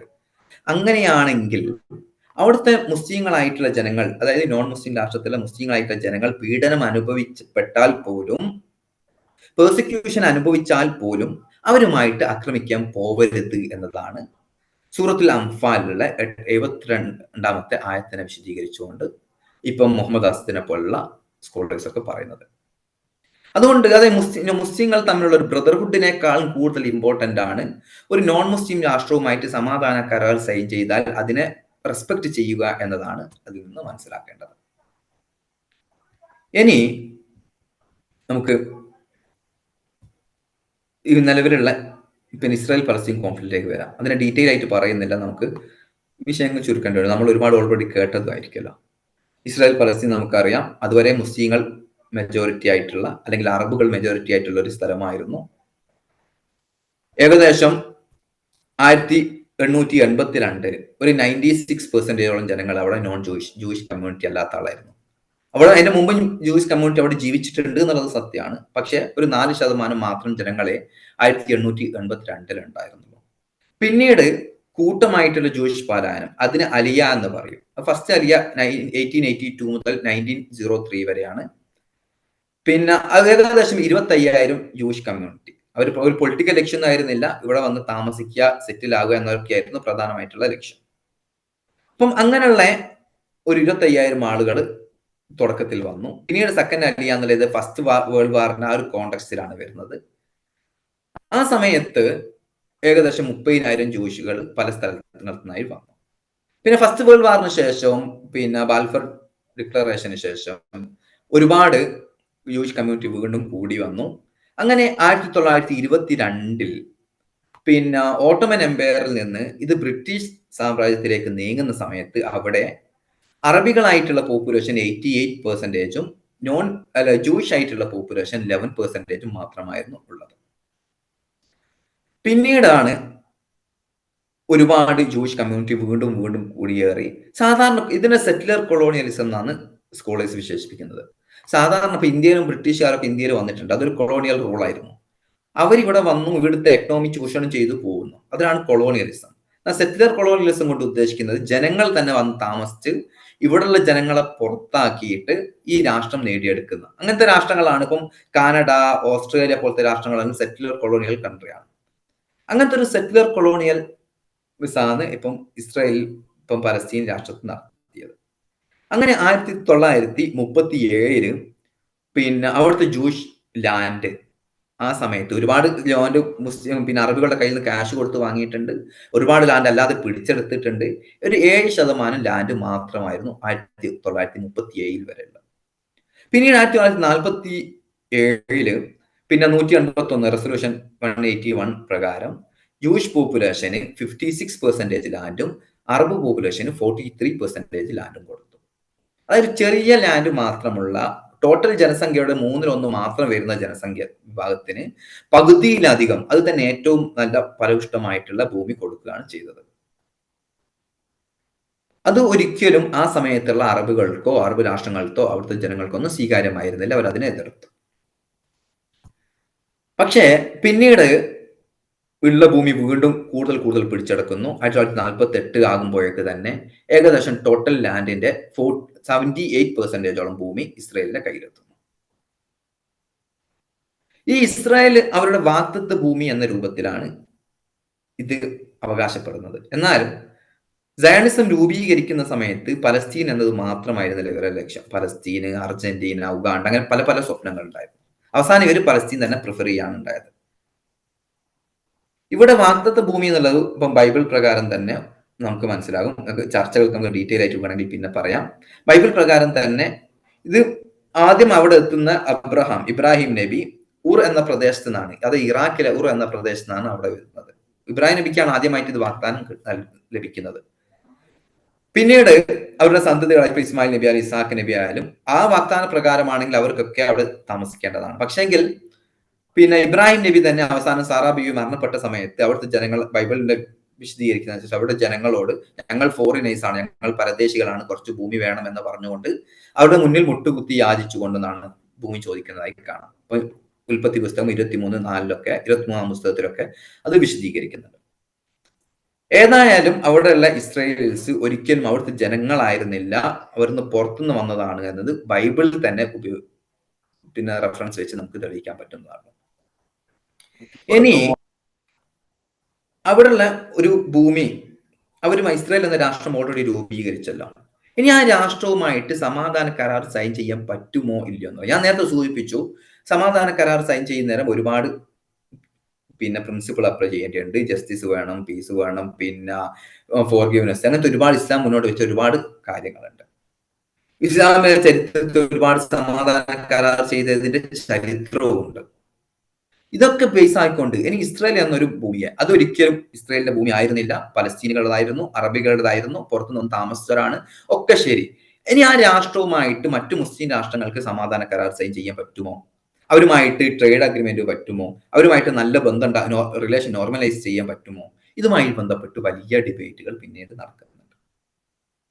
അതിൽ ഏറ്റവും വലിയൊരു ചർച്ച നടക്കുന്നത് 1970, കാരണം 1979 വരെ ഏകദേശം എല്ലാ അറബ് രാഷ്ട്രങ്ങളും ഇസ്രായേലിനെതിരായിട്ടായിരുന്നു ഉണ്ടായിരുന്നത്. പിന്നീട് ഇതിൽ നിന്നൊരു മാറിക്കൊണ്ട് ഈജിപ്താണ് ക്യാമ്പ് ഡേവിഡ് അക്കോർഡ് സൈൻ ചെയ്യുന്നത് അൻവർ സാദത്തിന്റെ സമയത്ത്. പിന്നെ ആ സമയത്ത് അറബ് ലീഗിൽ നിന്ന് ഈജിപ്തിനെ പുറത്താക്കുന്നു, ഇസ്ലാമിക് പിന്നെ ഓർഗനൈസേഷനിൽ നിന്ന് ഈജിപ്തിനെ പുറത്താക്കുന്നു. അങ്ങനെ ഈജിപ്ത് അറബ് ലോകത്തും ഇസ്ലാമിക് ലോകത്തും ഒറ്റപ്പെട്ട അവസ്ഥ വരുന്നു. അപ്പോൾ ഈജിപ്തിനെ സപ്പോർട്ട് ചെയ്തുകൊണ്ടും എതിർത്തുകൊണ്ടും ഒരുപാട് പണ്ഡിതന്മാർ രംഗത്ത് വരുന്നു. അതിൽപ്പെട്ട ഒരു പ്രധാനപ്പെട്ട ഒരു സ്കോളർ ആയിരുന്നു അൽ അസ്ഹറിൽ ആ സമയത്ത് ഉണ്ടായിരുന്ന പിന്നെ ജാദുൽ ഹക്ക് എന്നുള്ള പണ്ഡിതൻ പിന്നെ ഇതിനെ സപ്പോർട്ട് ചെയ്തുകൊണ്ട്, പീസ് ട്രീറ്റി സൈൻ ചെയ്തതിനെ സപ്പോർട്ട് ചെയ്തുകൊണ്ട് രംഗത്ത് വന്നു.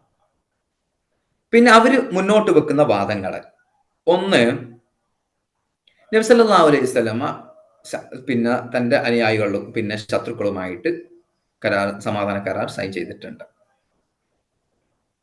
പിന്നെ അതുപോലെ തന്നെ ജാദുൽ ഹക്ക് പിന്നെ നേരത്തെ പറഞ്ഞല്ലോ, ഡെഫിനിറ്റ് പീരീഡ്, അതായത് ഒരു നിശ്ചിത കാലാവസ്ഥ അനിശ്ചിതമായിട്ടുള്ള സമയത്തേക്കും എങ്ങനെ വേണമെങ്കിലും സൈൻ ചെയ്യാം എന്നതാണ് പറയുന്നത്. പിന്നെ ഖുറാനിൽ തന്നെ സൂറത്തുൽ അംഫാൽ പറയുന്നുണ്ട്, ശത്രുക്കൾ, ഇവിടെ ഇസ്രായേൽ ഉദാഹരണത്തിന്, വൈൻ ജനഹുൽ ഇസ്ലമി, അവർ സമാധാനത്തിന് റെഡിയായി വരികയാണെങ്കിൽ ഓക്കെ, നിങ്ങളും അത് ആക്സെപ്റ്റ് ചെയ്യണം. അവരുടെ മനസ്സിൽ ഇന്റൻഷൻ നെഗറ്റീവ് ആണോ നല്ലതാണോ എന്ന് നോക്കേണ്ടതില്ല, കാരണം ഇപ്പൊ തവക്കൽ അലല്ലാഹ്, എന്നിട്ട് നിങ്ങൾ അള്ളാഹുലേക്ക് തവക്കലാക്കണം, ബാക്കി അള്ളാഹു ഏറ്റെടുത്തുകൊള്ളും എന്ന രൂപത്തിൽ ഇവിടെ ഇസ്രായേൽ സമാധാനത്തിന് റെഡിയായി വന്നിട്ടുണ്ട്. അത് സ്വീകരിക്കുക എന്നത് മുസ്ലിം രാഷ്ട്രം ചെയ്യേണ്ടതാണ് എന്നാണ് ജാദുൽ ഹക്ക് പറയുന്നത്. അത് ജാദുൽ ഹക്ക് ഒരുപാട് കണ്ടീഷൻസ് പറയുന്നുണ്ട്. ഒന്ന്, ഇസ്ലാമികമായിട്ടുള്ള അടിസ്ഥാന പ്രിൻസിപ്പിളിനോട് എതിരാകരുത്. രണ്ട്, ഒരിക്കലും ഇതിൽ ചീറ്റിങ്ങിനുള്ള ഒരു പ്രൊവിഷൻ അതിലുണ്ടാവരുത്. മൂന്നാമത്തത്, ഒരിക്കലും ഇത് ഒരു മുസ്ലിം ഭരണാധികാരി ഭീഷണിപ്പെടുത്തി ചെയ്യുന്നതാവരുത്.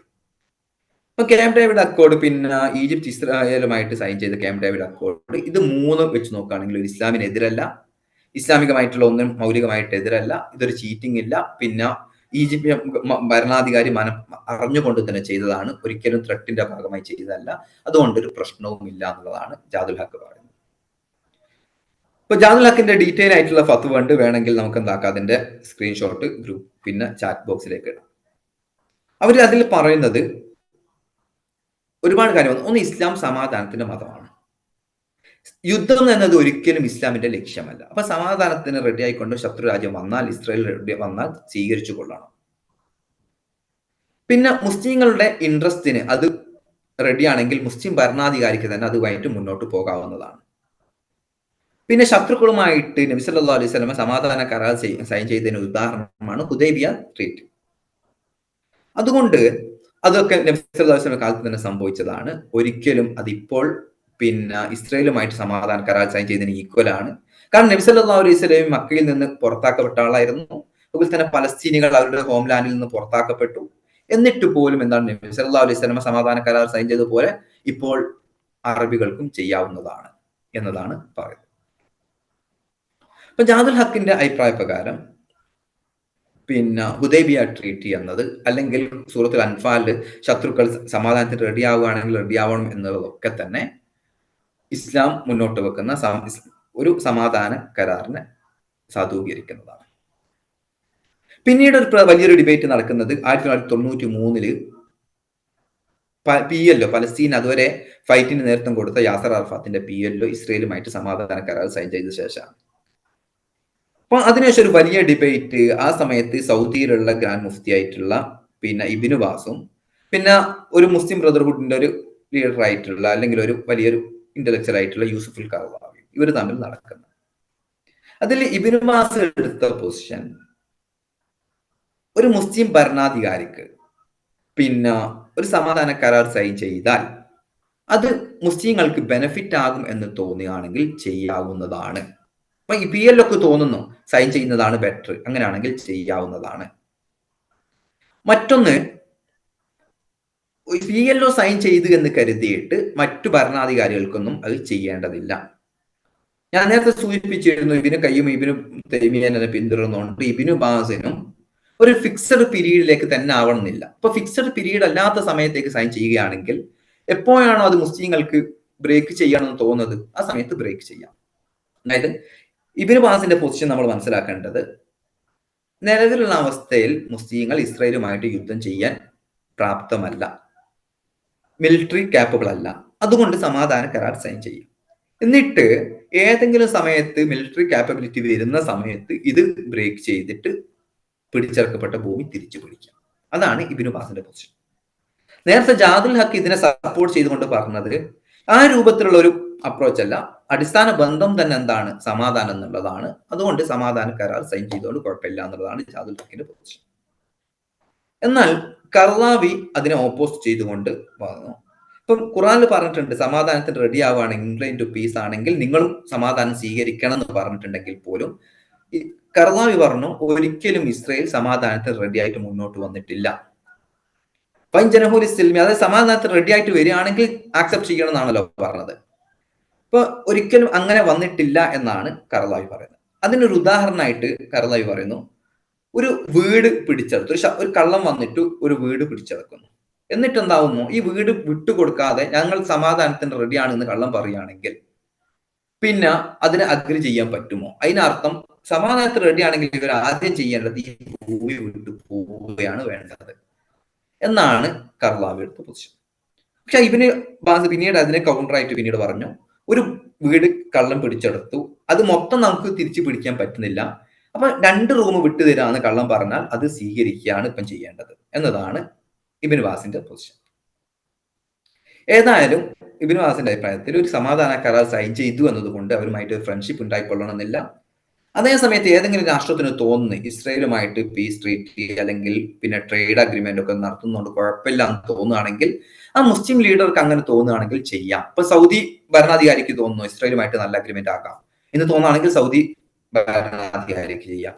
UAE ഗവൺമെന്റിന് തോന്നുകയാണെങ്കിൽ UAE ഗവൺമെന്റ് ചെയ്യാം. അപ്പൊ അൾട്ടിമേറ്റ്ലി ഇതാരാണ് തീരുമാനം എടുക്കേണ്ടത്? ഓരോ രാഷ്ട്രത്തിന്റെയും ഭരണാധികാരിയാണ്. ആ രാഷ്ട്രത്തിന്റെ ഭരണാധികാരി തീരുമാനം എടുത്തുകൊണ്ട് മറ്റു രാഷ്ട്രങ്ങൾ അത് നിർബന്ധമായും ഫോളോ ചെയ്യണമെന്നില്ല. ഏതെങ്കിലും സമയത്ത് ബ്രേക്ക് ചെയ്യണം തോന്നുകയാണെങ്കിൽ ബ്രേക്ക് ചെയ്യാം എന്നതൊക്കെയാണ് ഇബ്നു ബാസിന്റെ പൊസിഷൻ. അത് ആ ഒരു ഡിബേറ്റ് ഇവർക്കിടയിൽ നടക്കുന്നു. ഇനി ഇവരെല്ലാ സ്കോളേഴ്സും ഇസ്ലാമിക ചരിത്രത്തിൽ എല്ലാവരും അംഗീകരിക്കുന്ന വിഷയമാണ് ഹുദൈബിയ സന്ധി എന്നുള്ളത്. സപ്പോർട്ടർ ആയിട്ടുള്ള റീകൺസിലേഷന് സപ്പോർട്ട് ചെയ്യുന്ന പണ്ഡിതന്മാർ പറയുന്നു ഹുദൈബിയ ട്രീറ്റി ശത്രുക്കളുമായിട്ട് സമാധാന കരാർ പറ്റുന്നുള്ളതിന് തെളിവാണ്. അതുപോലെ തന്നെ ഒരു വലിയ ബുദ്ധിമുട്ട് തടുക്കാൻ വേണ്ടി ചെറിയ റിലാക്സേഷൻ ഒക്കെ കൊടുക്കുക. അതായത് ഇസ്രായേലിനെ അംഗീകരിക്കാതെ യുദ്ധം ചെയ്യുകയാണെങ്കിൽ അതിലും വലിയ പ്രശ്നം ഉണ്ടാവും. അപ്പൊ താൽക്കാലികമായിട്ട് ചില റിലാക്സ് കൊടുക്കുക അനുവദീയമാണ്. അതുപോലെ തന്നെ കംപ്ലീറ്റ് ജസ്റ്റിസ്, ഹുദൈബിയ ട്രീറ്റിയിൽ ഒരു പൂർണ്ണമായിട്ട് ഒരു നീതിപരമായി തോന്നിയിട്ടുണ്ടാവില്ല തുടക്കത്തിൽ. എന്നിരുന്നാൽ പോലും ഒരു നല്ല ലക്ഷ്യം ഒരു സമാധാനപരമായിട്ടുള്ള ലക്ഷ്യം മുന്നോട്ട് വെച്ചു ഉള്ളതാണെങ്കിൽ ആ രൂപത്തിലുള്ള കരാർ ആവാവുന്നതാണ്. ഇനി ഏതെങ്കിലും കരാർ സൈൻ ചെയ്തിട്ടുണ്ടെങ്കിൽ ശത്രുക്കൾ വയലേറ്റ് ചെയ്യുന്നത് പോലെ അത് റെസ്പെക്ട് ചെയ്യണം. എന്നിട്ട് ശത്രുക്കൾക്കൊരു പിന്നെ ഒരു വഞ്ചനപരമായിട്ടൊരു ഉദ്ദേശമുണ്ടെങ്കിൽ പോലും അത് വലിയ വിഷയമാക്കാതെ അള്ളാഹുവിൽ തവക്കുലാക്കണം. അങ്ങനെ രൂപത്തിൽ ഒരുപാട് കാരണങ്ങൾ പറഞ്ഞുകൊണ്ട് ഹുദൈബിയ ട്രീറ്റിക്ക് ഈക്വൽ ആണ് ഇപ്പോഴുള്ള മുസ്ലിം രാഷ്ട്രങ്ങൾ ഇസ്രായേലുമായിട്ട് സമാധാന കരാർ സൈൻ ചെയ്യുന്നത് എന്നാണ് പറയുന്നത്. എന്നാൽ ചില ആളുകൾ ഇതിനെ വിമർശിക്കുന്ന പണ്ഡിതന്മാര് പിന്നെ ഇതിനെ ഡിഫറൻഷിയേറ്റ് ചെയ്യുന്നുണ്ട്. ഒരു വ്യത്യാസം പറയുന്നത്, ഒന്ന് സൈൻ ചെയ്ത ആളെ മാറ്റം. ഒന്ന് നബി സല്ലല്ലാഹു അലൈഹി വസല്ലം അള്ളാഹുവിൽ നിന്ന് ഗൈഡൻസിന് അനുസരിച്ച് ചെയ്തതാണ്. ഇവിടെ ചെയ്യുന്നത് യാസർ അറഫാത്ത്, മുഹമ്മദ് അബ്ബാസ് ഒക്കെ ആയാലും സ്വന്തം ഇഷ്ടപ്രകാരം ചെയ്തതാണ്. ഒരിക്കലും ഈക്വൽ ആക്കാൻ പറ്റില്ല. മറ്റൊന്ന്, ഹുദൈബിയ ട്രീറ്റി നബി സല്ലല്ലാഹു അലൈഹി വസല്ലമക്ക് അടുത്ത വർഷം തന്നെ വീണ്ടും ഇങ്ങോട്ടേക്ക് കടന്നു വരാൻ അവസരം കൊടുത്തു. എന്നാൽ ഈ ഓസ്ലോ കരാർ കൊണ്ടൊക്കെ ബെനിഫിറ്റ് കിട്ടിയിരിക്കുന്ന മൊത്തം ഇസ്രായേലിനാണ്. പിന്നെ അതുപോലെ തന്നെ ഇപ്പൊ ഹമാസിന്റെ നേതാവായിട്ടുള്ള ഒരു നവാഫുൽ ഹായിൽ അവരൊരു 10 വ്യത്യാസമെങ്കിലും ചുരുങ്ങിയ പറയുന്നുണ്ട്.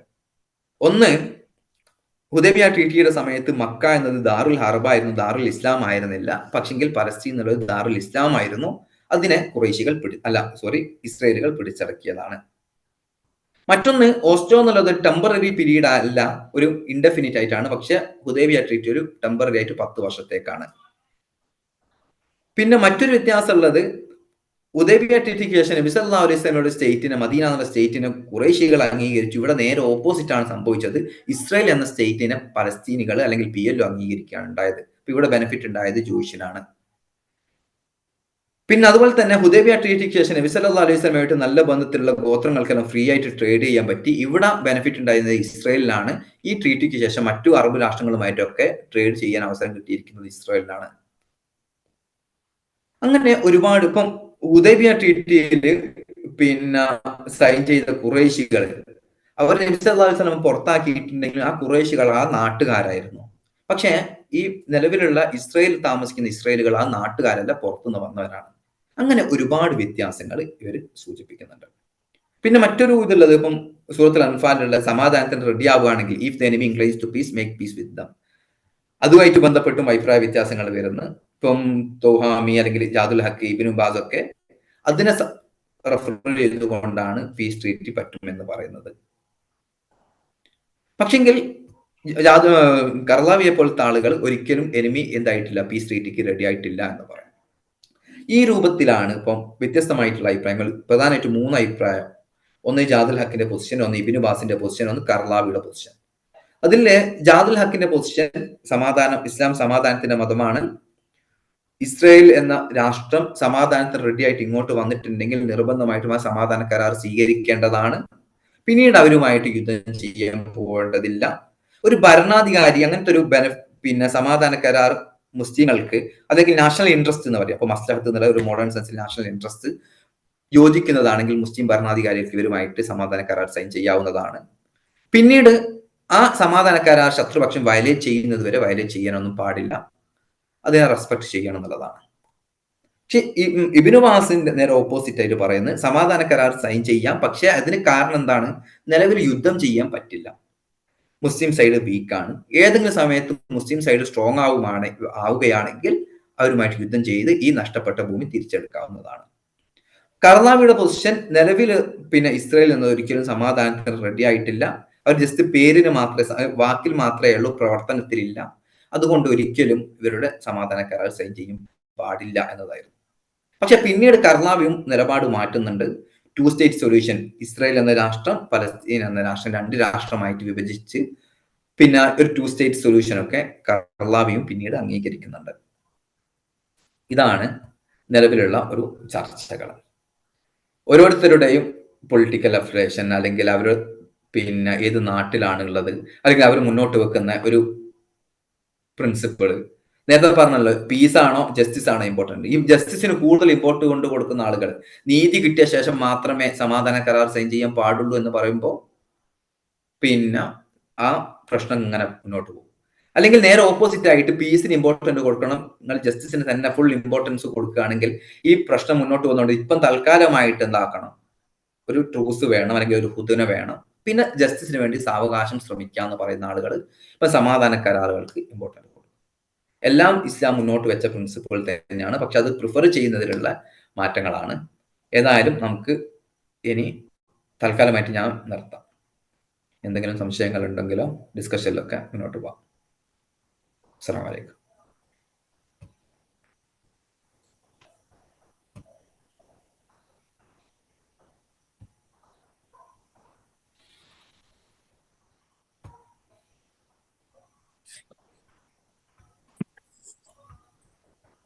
നമുക്കൊരു കാര്യം ചെയ്തൂടെ?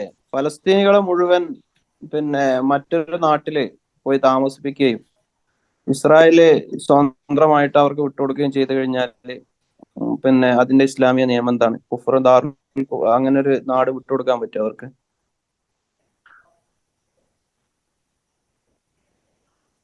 പിന്നെ നിലവിലുള്ള നാട് ഇപ്പൊ ഓൾറെഡി ഇപ്പൊ എന്താണ്, മുമ്പ് UN വിട്ടുകൊടുത്തത്, UN സമയത്ത് ഒരു 55% ഭൂമി ഇസ്രായേലിന് വിട്ടുകൊടുത്തു. അതും ഇസ്ലാമികമായിട്ടുള്ള നാട്. ഇപ്പം ഗാസ പോലെ തന്നെയുള്ള ഒരു നാടായിരുന്നു അതും. ഇസ്ലാമികമായിട്ട് അവർക്ക് വിട്ടുകൊടുത്തു. പിന്നീട് 1948 തന്നെ വീണ്ടും കുറെ ഗ്രാമങ്ങളിൽ പലസ്തീനികളെ, നക്ബ എന്നുള്ള പേരിൽ പറയുന്നുണ്ടല്ലോ, വലിയൊരു ദുരന്തം തന്നെയായിരുന്നു.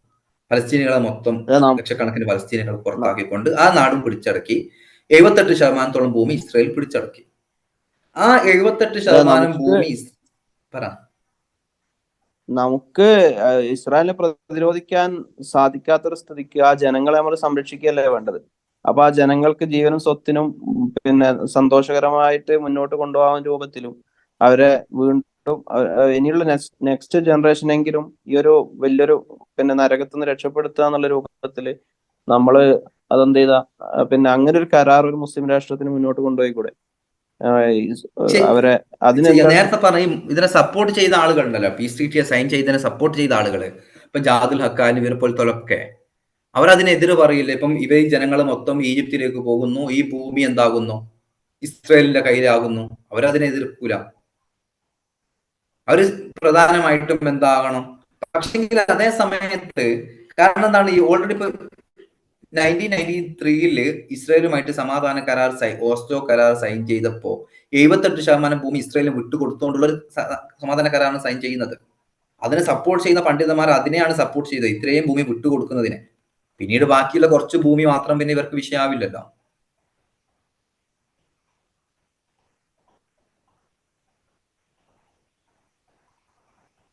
പക്ഷെങ്കില് ഇതിനെ എതിർക്കുന്ന ആളുകള് ഇത് എന്താണ്, അൾട്ടിമേറ്റ്ലി ഇസ്ലാമിക സ്ഥലമാണ്, ഒരിക്കലും വിട്ടുകൊടുക്കാൻ പാടില്ല എന്നതാണ് പറയുന്നത്. ഓൾറെഡി അവർ ലംഘിച്ചല്ലോ. അതുകൊണ്ടാണല്ലോ പുതിയ സ്ഥലങ്ങൾ അവർ പിടിച്ചെടുക്കുകയും സെറ്റിൽമെന്റ് ഉണ്ടാക്കുകയൊക്കെ ചെയ്യുന്നത്. അപ്പൊ കരാർ ലംഘിച്ചെന്നുള്ള ആൾക്ക് നമുക്ക് ഹമാസിന്റെ ഒരു നിലപാടുണ്ടല്ലോ, കരാറ് പൂർണ്ണമായും പോയി എന്നുള്ളത്. ആ നിലപാടിലേക്ക് ആരുമായിട്ടുള്ള കരാർ ലംഘിച്ചു? ഓസ്ലോ കരാറിൽ ഫലസ്തീനികളുമായിട്ടുള്ള കരാർ ലംഘിച്ചല്ലോ അവര്. ഓസ്ലോ കരാർ ഓൾറെഡി ലംഘിച്ചു. അപ്പൊ ഹമാസിന്റെ ഭാഗത്ത് മിസ്റ്റേക്ക് ഇല്ല. പക്ഷെ ഈജിപ്തുമായിട്ട് കരാർ സൈൻ ചെയ്തിട്ടുണ്ടല്ലോ. ഓസ്ലോ കരാർ ഇപ്പം ഹമാസ് ഇവർക്കെതിരെ നടത്തുന്ന യുദ്ധം ഒരു കരാർ ലംഘനമൊന്നുമല്ല, അത് ഓൾറെഡി ഇസ്രായേൽ ലംഘിച്ചതാണ്. അത് ഓൾറെഡി ഇസ്രായേൽ ലംഘിച്ചതാണ്. ഇവരിപ്പം രണ്ടുപേരും സൈൻ ചെയ്തു. അതിലിപ്പോ നിലവിൽ എന്തായിട്ടില്ല, ഹമാസ് അവരെ കരാർ ലംഘിച്ചിട്ടൊന്നുമില്ല, അത് ഓൾറെഡി ഇസ്രായേൽ ലംഘിച്ചതാണ്. ഹമാസുമായിട്ടാണെങ്കിൽ ഹമാസുമായിട്ട് ഒരിക്കലും ഇസ്രായേൽ സമാധാന കരാർ സൈൻ ചെയ്തിട്ടുമില്ല. എന്നിരുന്നാൽ പോലും മുമ്പുള്ള ഒരു ഭരണാധികാരി ചെയ്തതായത് കൊണ്ട് ശേഷമുള്ള ഭരണാധികാരികളും അത് തുടരണം എന്നത് നിർബന്ധമാണ്. അതുകൊണ്ട് ഇപ്പം യാസർ അറഫാത്ത് ചെയ്തതാണെങ്കിൽ പോലും അതിനുശേഷമുള്ള ഭരണാധികാരികൾ അത് തുടരണം. ഹമാസ് ചെയ്യുന്നതിന്റെ ഫിഖ്ഹിയായിട്ട് നമുക്ക് വിമർശിക്കാനുള്ള വകുപ്പുണ്ടോ? ഹമാസ് ചെയ്തതിന് വെച്ചാല് ആളുകൾ കൊന്നതോ? അല്ല, ഹമാസ് ഇസ്രായേലായിട്ട് യുദ്ധം ചെയ്യുന്നത്. യുദ്ധം ചെയ്തെന്നുള്ളത് അവിടുത്തെ ഇപ്പൊ എന്തായാലും ഇല്ലാത്ത വേറെ ആളുകൾക്കും പ്രതികരിക്കുമായിരിക്കും. പക്ഷെ ഹമാസ് എന്നുള്ളത് അവിടെ തെരഞ്ഞെടുക്കപ്പെട്ട ഭരണകൂടമാണ്. ആ ഭരണാധികാരിയുടെ ഡ്യൂട്ടിയാണ് അവിടുത്തെ ജനങ്ങൾക്ക് സുരക്ഷ കൊടുക്കുക എന്നുള്ളത്. പിന്നെ ഇപ്പൊ നമ്മുടെ നാട്ടിലുള്ള മൂവ്മെന്റ്, ഹമാസ് 2007 ഇലക്ഷനില് വെസ്റ്റ് ബാങ്കിലും ജയിച്ചിരുന്നു. അവിടെ യഥാർത്ഥത്തിൽ എലക്ഷൻ പ്രകാരം നോക്കുകയാണെങ്കിൽ ഗാസയിലും വെസ്റ്റ് ബാങ്കിലും ഹമാസിനാണ് എന്തുള്ളത്, അധികാരം കിട്ടിയത്. പക്ഷെ അവരെ വെസ്റ്റ് ബാങ്കിൽ നിന്ന് ഒഴിവാക്കുകയാണ് ചെയ്തത്. പിന്നീട് 2017 ഒരു താൽക്കാലിക കരാർ ഹമാസും എന്താ PLO തമ്മിലുള്ള കരാറിലൂടെ തൽക്കാലം നിലനിർത്തുന്നേ ഉള്ളൂ. മഹ്മൂദ് അബ്ബാസിനെ നിലനിർത്തുന്നേ ഉള്ളൂ. ഇവിടെ ഇതൊരു സംശയമാണ് കേട്ടോ, നമുക്കൊക്കെ ഉള്ള സംശയം. എന്തൊക്കെ പറഞ്ഞാലും നമ്മള് ആ ഒരു വംശഹത്യ കാണുന്നുണ്ട്. ഫലസ്തീൻ ജനതയ്ക്കൊപ്പമാണ് എന്തൊക്കെ പറഞ്ഞാലും നമ്മളെ നിലപാടുകളും നമ്മളെ കാര്യങ്ങളും വരിക. പക്ഷെ ഇവിടെ ഹമാസ് ചെയ്തത് അവരുടെ ഐഡിയോളജി കൊണ്ട് മാത്രമാണോ? അതല്ല, ഐഡിയോളജി എന്ന് പറഞ്ഞാൽ ഇപ്പോൾ അറിയപ്പെടുന്നല്ലോ ബ്രദർഹുഡിന്റെ ഒരു ഭാഗം എന്നൊക്കെ പറഞ്ഞിട്ട് ചർച്ചകൾ വരുന്നുണ്ട്. ശരിയാണോ തെറ്റാണോ എന്നുള്ള അത് വേറെ കാര്യം. പിന്നെ അതിന്റെ വേറൊരു കോണ്ടെക്സ്റ്റ് എന്ന് പറഞ്ഞാൽ അവരേതൊരു ആ ഒരു സ്റ്റാറ്റസ് കോ തകർക്കാൻ വേണ്ടി, അല്ലെങ്കിൽ ആ ഒരു ഇതൊന്ന് കേൾക്കണം, ആ ഒരു ഉപരോധം മാറ്റാൻ വേണ്ടിയിട്ടുള്ള ഒരു പൊളിറ്റിക്കൽ സ്ട്രാറ്റജി ആയിട്ടാണ് ആ മിലിറ്ററി സ്ട്രാറ്റജി വന്നതെന്നൊക്കെ വ്യാഖ്യാനിക്കുന്നുണ്ട്. അപ്പൊ ഇവിടെ നമുക്ക് ഐഡിയോളജിക്കലി ഇപ്പൊ സപ്പോർട്ട് ചെയ്യുന്ന ചർച്ച തന്നെ ശരിയോ ഇല്ലയോ എന്നുള്ളതാണ് എന്റെ ആശങ്ക. അതായത് പിന്നെ അതില്ലേ ഫലസ്തീൻ ഹമാസിന്റെ ആ ഒരു ഐഡിയോളജി അതിപ്പോ നമ്മൾ ചർച്ച ചെയ്യേണ്ട ആവശ്യമുണ്ട്. അതല്ല നമ്മൾ അവരുടെ ഒരു പൊളിറ്റിക്കൽ നിലപാടുകൾ മാത്രം നോക്കിയാൽ മതിയോ? അതല്ല അത് അവരുടെ താൽക്കാലിക ഒരു സർവൈവൽ ആ ഒരു രീതിയിൽ കണ്ടാൽ മതിയോ എന്നുള്ളതാണ് നമ്മൾ നോക്കേണ്ടത്. ഓക്കെ. പിന്നെ അതില്ലേ ഇപ്പൊ നിലവിലുള്ള ഹമാസിന്റെ പൊസിഷൻ, മുമ്പ് ഇപ്പം ഫത്താഹ് എടുത്തൊരു പൊസിഷൻ ഉണ്ടായിരുന്നു.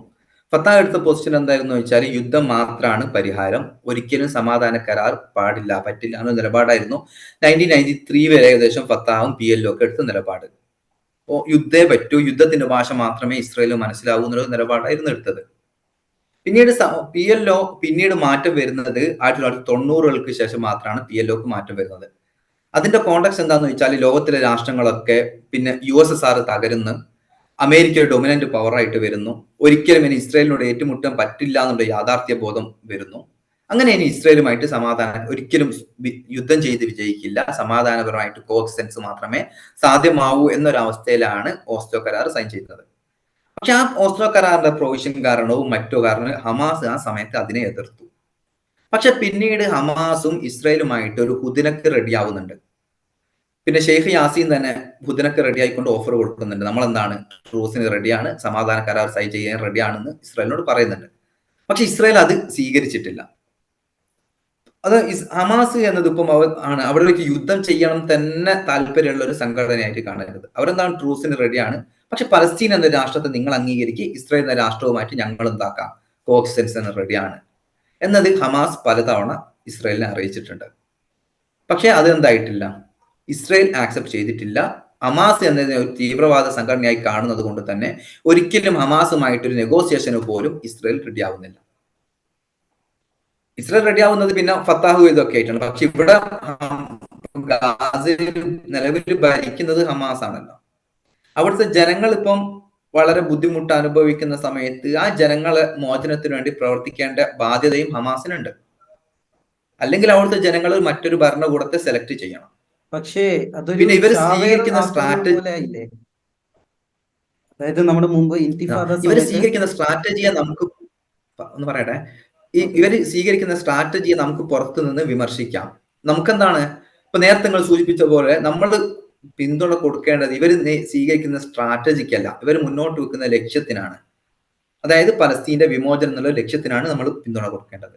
അവർ ഇന്ന സ്ട്രാറ്റജി സ്വീകരിച്ചാലേ നമ്മൾ പിന്തുണ തരൂ എന്ന് പറയുന്നത് അതൊരു ശരിക്കൊരു ബോധം, അന്തസത്തുള്ള പിന്തുണ അല്ല അത്. ഞങ്ങൾ പറയും പോലെ നിങ്ങൾ ഫൈറ്റ് ചെയ്താലേ നിങ്ങൾക്ക് ഞങ്ങൾ പിന്തുണ തരൂ എന്ന് പറയുന്നത്. ഏത് സ്ട്രാറ്റജി സ്വീകരിക്കണം എന്നത് അവിടുത്തെ ഭരണകൂടം അവിടുത്തെ കോണ്ടക്സ്റ്റിൽ അവർ തീരുമാനിക്കേണ്ടതാണ്. അതിന്റെ അൾട്ടിമേറ്റ് റിസൾട്ട് പിന്നെ നെഗറ്റീവായിട്ടാണോ വരുന്നത്, പോസിറ്റീവായിട്ടാണോ വരുന്നത്, അവരെ കാൽക്കുലേഷൻ ശരിയാണോ തെറ്റാണോ ഒക്കെ നമുക്ക് പുറത്ത് നമ്മുടേതായിട്ടുള്ള നിരീക്ഷണങ്ങൾ ഉണ്ടാവും. യുദ്ധം ചെയ്തത് കൊണ്ട് അൾട്ടിമേറ്റ് ഇവർക്ക് പ്രശ്നമാണ് ഉണ്ടായത്. പക്ഷെ യുദ്ധം ചെയ്തിട്ടില്ലെങ്കിൽ അവിടുത്തെ അവസ്ഥ എന്താകുമായിരുന്നു എന്ന് തീരുമാനിക്കേണ്ടത് ആ ഭരണകൂടല്ലേ. ഇപ്പൊ നിലവിലുള്ള സൗദി ഉൾപ്പെടെ അല്ലെങ്കിൽ ബഹ്റൈൻ ഉൾപ്പെടെ UAE ഉൾപ്പെടെ ഇപ്പൊ അബ്രഹാം അക്കോർഡെല്ലാം വന്ന് അറബ് രാഷ്ട്രങ്ങൾ മൊത്തം ഇസ്രായേലുമായിട്ട് നല്ല ബന്ധത്തില്. ഇപ്പം പലസ്തീനും ഈ ലാസ്റ്റ് ആക്രമണം നടക്കുന്നതിന് കുറച്ച് ദിവസം മുമ്പാണ് ഫോക്സ് ഇന്റർവ്യൂവിൽ വെച്ചിട്ട് ഫഹദ് പിന്നെ Mohammed bin Salman we are getting closer, ഇസ്രായേലുമായിട്ട് ഞങ്ങൾ നന്നായിട്ട് അടുത്തുകൊണ്ടിരിക്കുകയാണെന്നുള്ള സ്റ്റേറ്റ്മെന്റ് ഉണ്ടായത്. അതായത് അറബ് രാഷ്ട്രങ്ങളൊന്നും ആരും ഇനി പിന്തുണയ്ക്കാനില്ല, ഞങ്ങൾ മാത്രം ഇനിയുള്ളൂ, നമ്മൾ തന്നെ ആക്രമിക്കണം എന്നുള്ള അവസ്ഥയിലാണ് ആക്രമണം വരുന്നത്.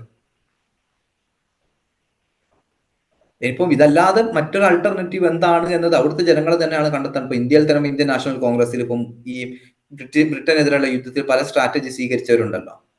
ഗാന്ധിയുടെ വഴി സ്വീകരിച്ചവരുണ്ട്, കംപ്ലീറ്റ് നേരെ ഓപ്പോസിറ്റ് ഭഗത് സിംഗിന്റെ വഴി സ്വീകരിച്ചവരുണ്ട്. പക്ഷെ ലക്ഷ്യം എല്ലാവരുടെയും ഒന്ന് തന്നെയായിരുന്നു.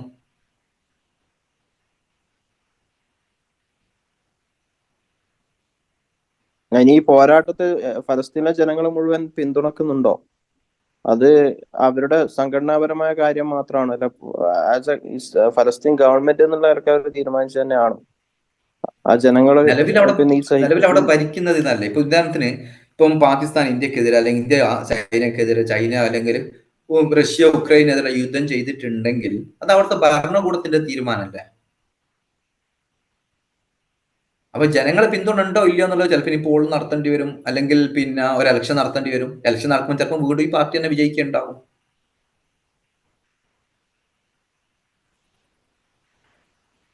ചിലപ്പം തോൽക്കുണ്ടാവും, ജനങ്ങളെ പിന്തുണ ഇല്ലെങ്കിൽ തോൽക്കുണ്ടാവും. ഇവര് അധികാരത്തിൽ നിൽക്കുന്നത് കൊണ്ട് അവിടുത്തെ ജനങ്ങളുടെ സുരക്ഷ ഇവര് പ്രധാന കാര്യമല്ലേ. ഇപ്പം നടന്നത് നമ്മൾ നോക്കാം, ഈ ഇൻതിഫാദ സമയത്തൊക്കെ ഒരു ചാവേർ ആക്രമണം. അപ്പൊ ചാവേർ ആക്രമണം കൊണ്ട് എഫക്റ്റ് ഉണ്ട്, പക്ഷെ അത് ഇസ്ലാമികമായിട്ട് നമ്മളിങ്ങനെ ആത്മഹത്യ ചെയ്യുന്നതിന്റെ പ്രശ്നം ഭയങ്കരം തന്നെയാണല്ലോ.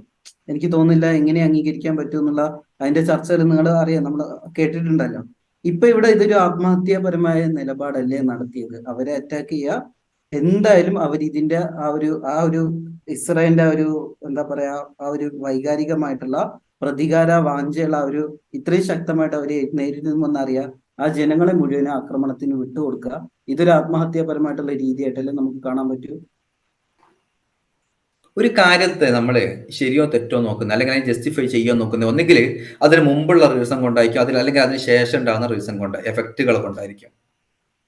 ഇപ്പം ഇതിനെ മോട്ടിവേറ്റഡ് ആയിട്ടുള്ള കുറെ ഡ്രൈവിംഗ് ഫാക്ടേഴ്സ് ഉണ്ടാവുമല്ലോ. ഈ ഡ്രൈവിംഗ് ഫാക്ടേഴ്സ്, അതായത് നമ്മൾ ഒന്ന് റിസൾട്ട് നോക്കുക, അല്ലെങ്കിൽ ഇതിനുള്ള റീസൺ നോക്കുക. രണ്ട് ആസ്പെക്ട് നമുക്ക് വിലയിരുത്താം. ഇപ്പൊ ഡ്രൈവിംഗ് ഫാക്ടേഴ്സ് നോക്കുകയാണെങ്കിൽ അവിടെ എന്താണ്, ഒരു പ്രിസം പോലെ താമസിക്കുന്ന ജനങ്ങളാണ്. അവർക്ക് അതിൽ നിന്ന് മോചനം നേടാൻ വേണ്ടിയിട്ടുള്ള ശ്രമങ്ങൾ, ഒരു വഴികൾ നടത്തുക എന്നുള്ളത് സ്വാഭാവികമായിട്ടും ഒരു മോട്ടിവേറ്റഡ് ആയിട്ടുള്ള ഫാക്ടറാണ്. അത് എന്തായാലും ജസ്റ്റിഫൈഡ് ആണ് എന്നാണ് എനിക്ക് തോന്നുന്നത് പേഴ്സണലി.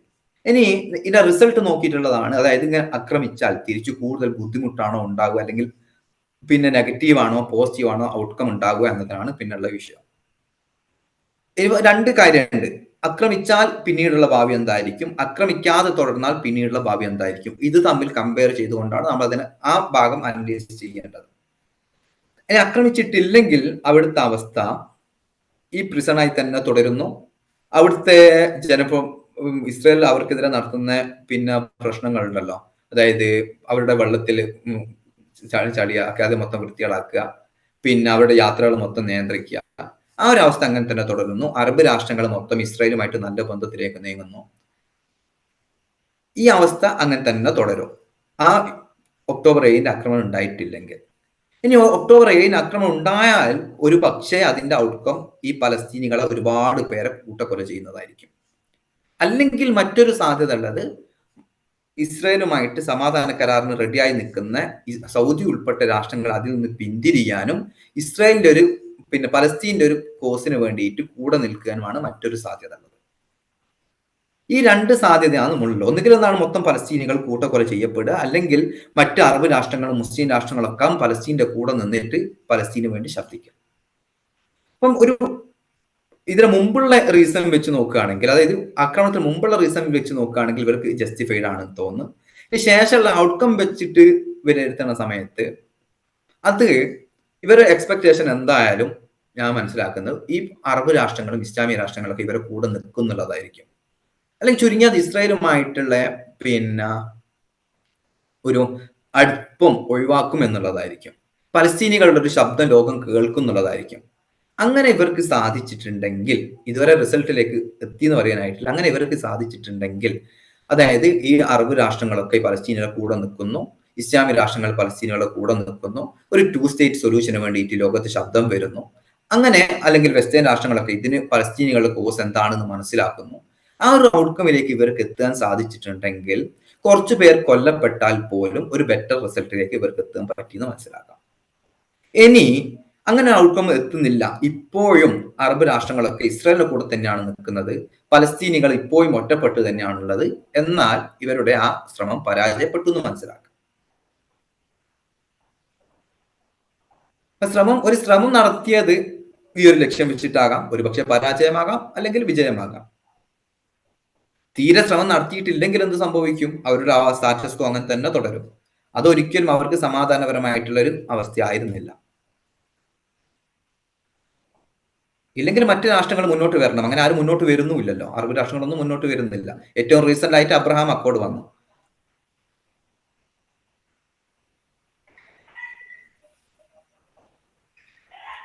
യൂസുഫ് ഓക്കെ ആണോ? ഇല്ല, നിങ്ങൾ പറ. അങ്ങനെയല്ല.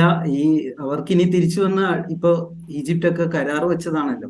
അപ്പൊ അതിന്റെ ഉള്ളിലുള്ള അനീതി കണ്ടാലും ഈജിപ്തിന് ഇസ്രായേലിനെതിരെ മുന്നിടാൻ പറ്റില്ലല്ലോ, നമ്മളുടെ നേരത്തെ ഡിസ്കഷന്റെ ഭാഗമായിട്ട്. അപ്പൊ നമ്മൾ ഈ പറയുന്നത്, എനിക്ക് തോന്നുന്നു ഇതൊരു ഇന്റർനാഷണൽ പ്രഷർ ഉണ്ടാകും, ഈ കാര്യങ്ങളൊക്കെ നടക്കും. ഒരു മിലിറ്ററി സ്ട്രാറ്റജിയിൽ പരാജയം എന്ന് പറഞ്ഞാല് ധാരാളം ആളുകൾ കൊല്ലപ്പെടുന്നുണ്ട്, അവർക്ക് ഒറ്റയ്ക്ക് ഇങ്ങനെ തോൽപ്പിക്കാം. പക്ഷെ അസിമെട്രിക് വാർഫെയർ എന്ന നിലയ്ക്ക് ആ ജയം ഉണ്ടാവും. ഒരു തോറ്റില്ല എന്നെങ്കിൽ ജയം ഉണ്ടാകും. ഇതൊക്കെ ഞാൻ നിങ്ങൾ പറഞ്ഞതിന്റെ കൂടെ കൂട്ടിച്ചേർക്കാണ്. ഇവിടെ എന്റെ സംശയം ഇപ്പോഴും ബാക്കി വരുന്നത് ഈ ആത്മഹത്യ എന്ന നിലപാടില്ലേ, ഇൻതിഫാദയായിട്ട് ബന്ധപ്പെട്ടിട്ട്. ചാവേർ ഇൻതിഫാദ ആക്രമണം കഴിഞ്ഞില്ലേ? ഇപ്പൊ ഇൻതിഫാദ അല്ലല്ലോ. അങ്ങനെയല്ല, ചാവേർ ആക്രമണം അല്ല, ചാവേർ സൂയിസൈഡ് ബോംബിങ് ഇപ്പൊ ഇല്ലല്ലോ. ഇപ്പൊ ഇല്ല, ഇപ്പൊ അത് ചെയ്യുന്നില്ല ആരും. ഇപ്പൊ ഇല്ലല്ലോ. അത് മുമ്പ് ആ ഒരു സമയത്തുള്ളതല്ലേ. അതിന്റെ മാനദണ്ഡം ചോദിക്കാൻ വേണ്ടിയിട്ടാണ് ഞാൻ അത് മുന്നോട്ട് വെച്ചത്. എന്താണ് അതിന്റെ നിങ്ങളുടെ തിയോളജിക്കൽ ആയിട്ടുള്ള പെർസ്പെക്റ്റീവ്, അതിലെ ചർച്ചകൾ? സൂയിസൈഡ് ബോംബിങ്ങിന്റെ ആണോ? അതെ അതെ, അത് തന്നെയാണ്. സൂയിസൈഡ് ബോംബിങ്ങിനെ ഭൂരിഭാഗം പണ്ഡിതന്മാരും എതിർക്കുകയാണ് ചെയ്തത്. സ്വന്തം മരിക്കുന്ന ഉറപ്പുണ്ടെങ്കിൽ പിന്നെ ആ രൂപത്തിലാണ് നമ്മളെ ശരീരത്തിൽ തന്നെ ബോംബ് വെട്ടിപ്പോവുക, എന്നിട്ട് എന്താകാം, പിന്നെ മരണപ്പെടുക, അതിന്റെ കൂട്ടത്തിൽ ശത്രുക്കളും കൊല്ലപ്പെടുന്നു. അതിനെ ഭൂരിഭാഗം പണ്ഡിതന്മാരും എതിർക്കുകയാണ് ചെയ്തത്. പക്ഷെ അതിനെ സപ്പോർട്ട് ചെയ്ത് സംസാരിച്ചവരുണ്ട്. കർലാവിയൊക്കെ അന്ന് ആ സമയത്ത് അതിനെ സപ്പോർട്ട് ചെയ്താണ് സംസാരിച്ചത്.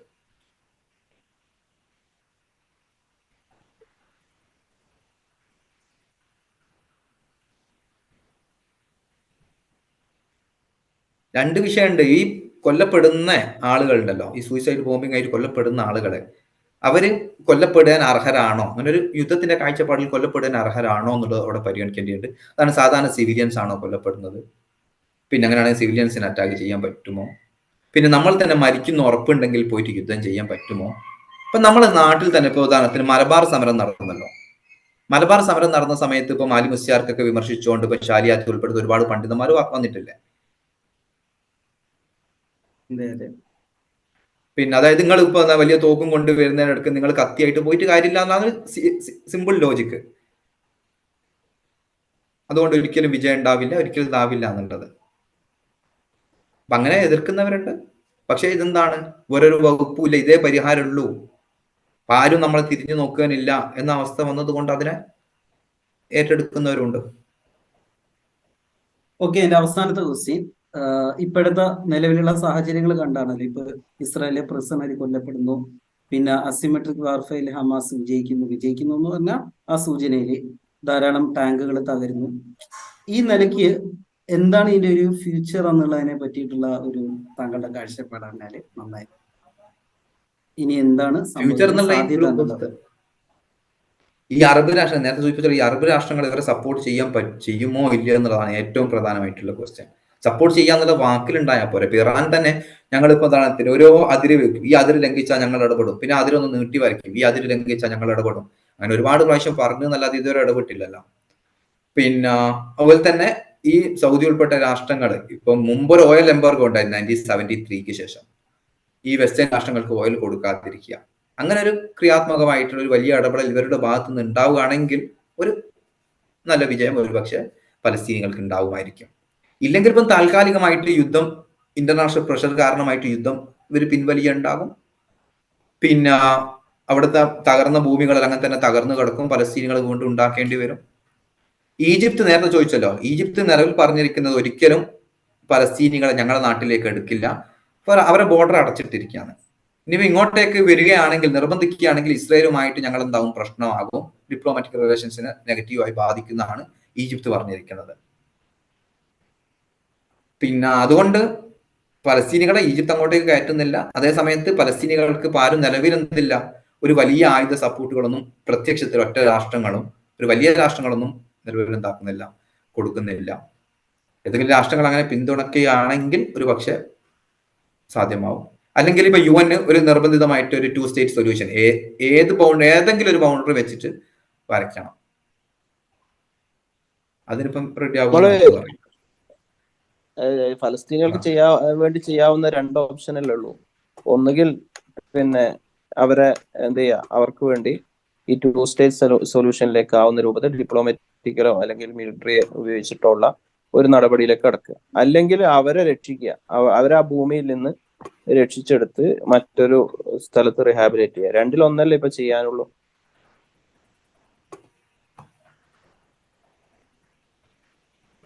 അതായത് ഒന്നെങ്കിൽ രണ്ടാമത്തെ ഓപ്ഷൻ കേട്ടില്ല.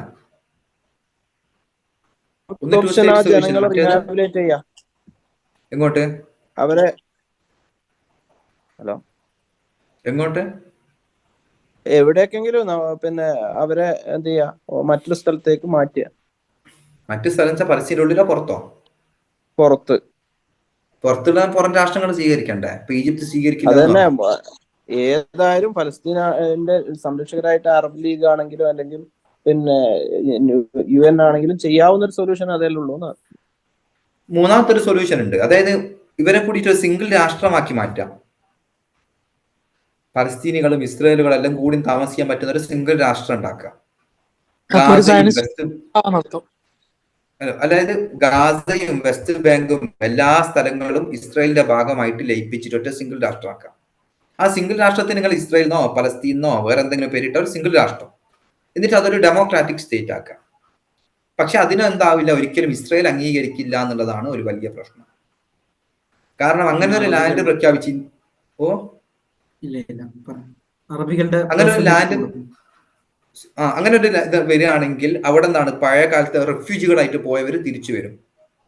ഈ നിലവിലുള്ള പലസ്തീനികൾക്ക് അവരും ഇസ്രായേലി സിറ്റീസൺ ആണ്. ഇസ്രായേലിന് പേരിടുകയാണെങ്കിൽ അവരും ഇസ്രായേലി സിറ്റീസൺ ആകും. അവർ ഇസ്രായേൽ എവിടെയും താമസിക്കാവുന്ന അവസ്ഥ വരും. പിന്നെ മറ്റൊന്ന് ഡെമോഗ്രഫിക്കലി പറയുകയാണെങ്കിൽ പലസ്തീൻ ജനങ്ങൾക്ക് അല്ലെ അറബ് ജനങ്ങൾക്ക് പിന്നെ ജനന നിരക്ക് പിന്നെ ജൂഷിനേക്കാൾ ഒരുപാട് കൂടുതലാണ്. നിലവിലല്ലെങ്കിൽ ഭാവിയിലെങ്കിലും എന്താകും, ഡെമോക്രാറ്റിക് ആയിട്ടുള്ള രാഷ്ട്രത്തിൽ അറബ് പോപ്പുലേഷൻ കൂടുതലാകാനും സാധ്യതയുണ്ട്. ഈ കാരണങ്ങൾ കൊണ്ടാണ് ഇസ്രായേൽ എന്താക്കാത്തത്.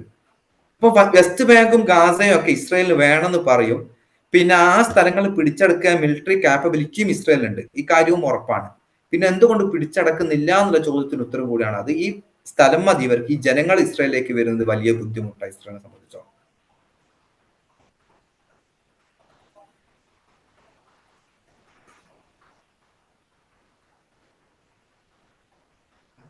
നിങ്ങളോട് ഒരു പ്രതിഷേധം രേഖപ്പെടുത്തേണ്ടതുണ്ട് ഷമീർ നൂറാനി. കഴിഞ്ഞ 1.5 മണിക്കൂർ സെഷനില് ഫലസ്തീൻ ജനത ഔദ്യോഗികമായിട്ട് സയനിസ്റ്റ് അധിനിവേശ സർക്കാരിനെയും ആ ഭൂമികയെയും അംഗീകരിക്കാത്ത കാലത്തോളം നിങ്ങൾ UN അംഗീകരിച്ചാൽ പോലും ഇസ്രായേൽ എന്നുള്ള പദം നിരന്തരം ഉപയോഗിച്ചത് ശരിയായിട്ടില്ല എന്നുള്ള ഒരു അഭിപ്രായം രേഖപ്പെടുത്താണ്ട് അതിവിടെ രേഖപ്പെടുത്താണ്. കാരണം എക്സിസ്റ്റൻസ് ഇല്ലാത്ത ഒരു സാധനത്തിന് നമ്മൾ പറഞ്ഞ് അതിന് ജീവൻ കൊടുക്കുന്നതിന് തുല്യമാണ് അതിങ്ങനെ ആ പേരിങ്ങനെ ഉച്ചരിക്കുക എന്നുള്ളത്. അത് ഫലസ്തീൻ ജനതയുടെ ഹൃദയത്തിലേക്ക് ആഴത്തിലുള്ള മുറിവേൽപ്പിക്കുന്നതിന് തത്തുല്യമാണ്. അതിവിടെ രേഖപ്പെടുത്തുകയാണ്. പലസ്തീൻ ജനത ഇസ്രായേലിനെ അംഗീകരിച്ചിട്ടില്ല എന്നുള്ളത് വെറുതെയാണ്. കാരണം പലസ്തീൻ ജനതക്ക് ഇപ്പം ഹമാസ് ആണ് ഭരണകൂടം. പക്ഷെ ഈ അടുത്ത കാലം വരെ പലസ്തീൻ ജനതയുടെ റെപ്രസെന്റേറ്റീവ് ആയിട്ടുള്ളത് PLO ആയിരുന്നു. ഓസ്ലോ കരാറിലൂടെ 78% ഭൂമി ഇസ്രായേലിന് വിട്ടുകൊടുത്തുകൊണ്ട് പിന്നെ PLO യാസർ അറഫാത്ത് സൈൻ ചെയ്യുകയും ചെയ്തിട്ടുണ്ട്. അപ്പൊ ഇസ്രായേൽ എന്ന രാഷ്ട്രത്തെ പലസ്തീൻ ജനത ഔദ്യോഗികമായിട്ട് അംഗീകരിച്ചതാണ്.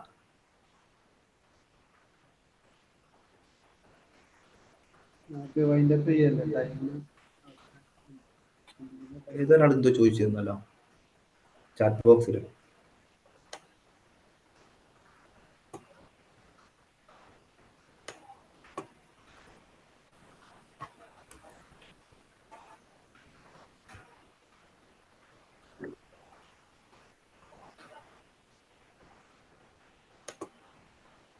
ഈ ഹമാസ് ഇസ്രായേലിന്റെ ആളുകളാണ് അല്ല ഈ ഷിയാന്റെ ആളുകളാണെന്ന് പറയുന്നതിൽ വലിയ കഥയുണ്ടോന്നാണ് ചോദിച്ചത്. ഹമാസ് ഐഡിയോളജിക്കലി സുന്നികളാണ്. അവര് ഇറാന്റെ സപ്പോർട്ട് കിട്ടുന്നുണ്ട് എന്നുള്ളത് ശരിയാണ്.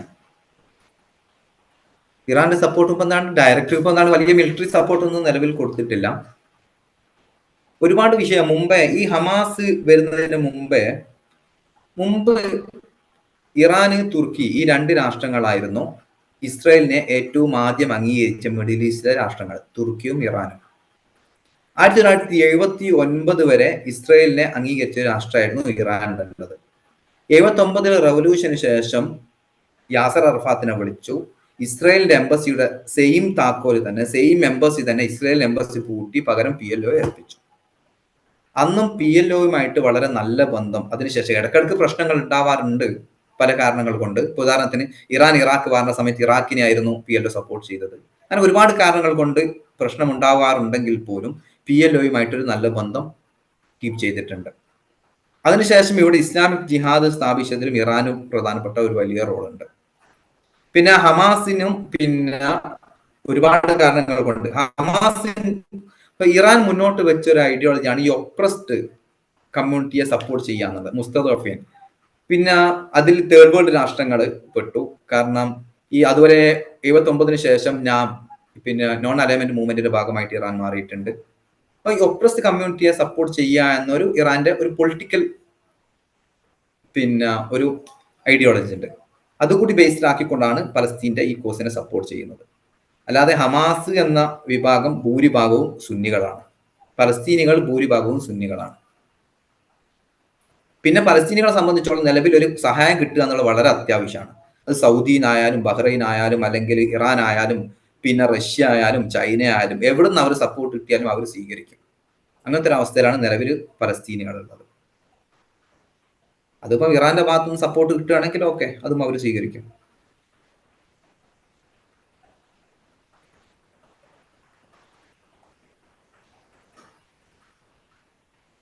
ഷമീർ ഷാ, അതിലേക്ക് ഒരു ആഡ്. അതായത് ഇപ്പൊ കഴിഞ്ഞ ദിവസം ഒരു ഡോക്യുമെന്ററി കണ്ടപ്പോ ഹമാസിന്റെ സ്ഥാപകരായ ആളുകളൊക്കെ മുസ്ലിം ബ്രദർഹുഡിന്റെ ആശയധാരയിൽ നിൽക്കുന്ന ആളുകളാണ് എന്നൊരു ഡോക്യുമെന്ററിയിൽ കാണാനിടയായി. അപ്പോ സുന്നി എന്ന് വരുന്നത് ആ അർത്ഥത്തിലുള്ള സുന്നിയാണോ? ഞാൻ സുന്നി ഷിയ എന്നുള്ള കാറ്റഗറി ഉണ്ടല്ലോ, ആ കാറ്റഗറി ഉദ്ദേശിച്ചിട്ടുള്ള. അപ്പൊ ബ്രദർഹുഡിന്റെ ആശയധാര ആയിരിക്കും അവർക്ക് ഉണ്ടാവുക. മുസ്ലിം ബ്രദർഹുഡിന്റെ ആശയത്തിൽ നിന്നാണ് ഇവരെന്താക്കിയത്, ഒരു മുസ്ലിം ബ്രദർഹുഡിന്റെ ഒരു മൂവ്മെന്റ് എന്നുള്ള രൂപത്തിലാണ് ഇവിടെ തുടങ്ങുന്നത്.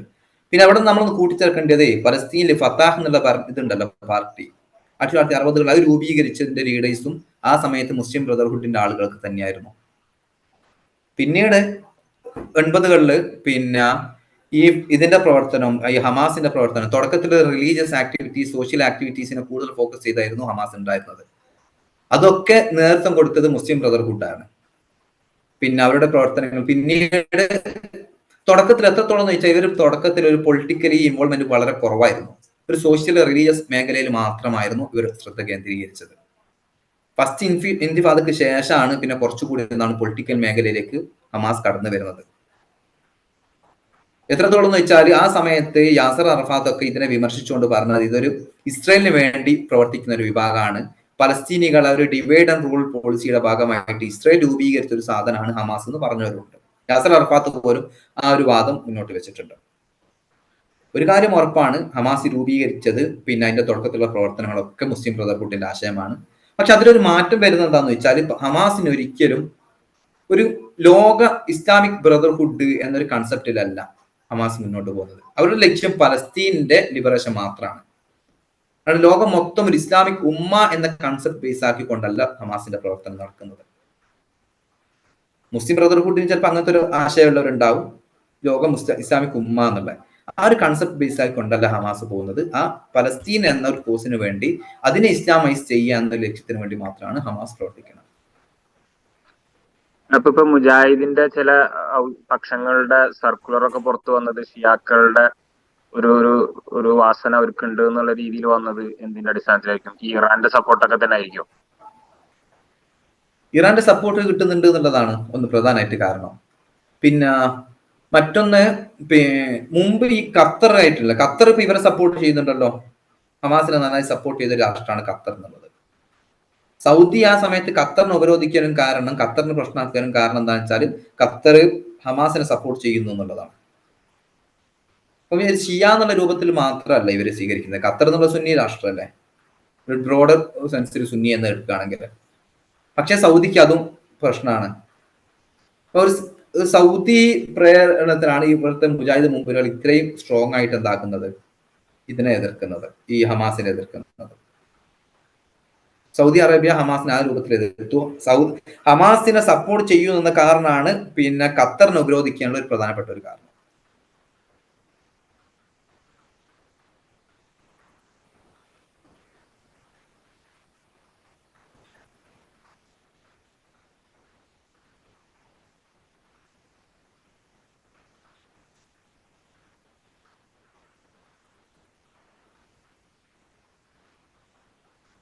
ചാറ്റ് ബോക്സിൽ ആരും ഒരു ക്വസ്റ്റ്യൻ ചോദിച്ചിട്ടുണ്ട്.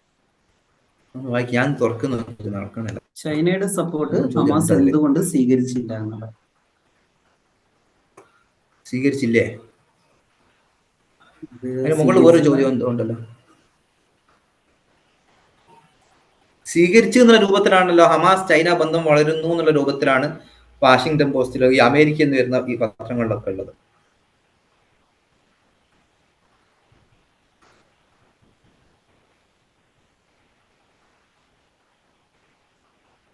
സ്വീകരിച്ചില്ല എന്നുണ്ടോ? അറിയില്ല. സ്വീകരിച്ചിട്ടില്ലേ?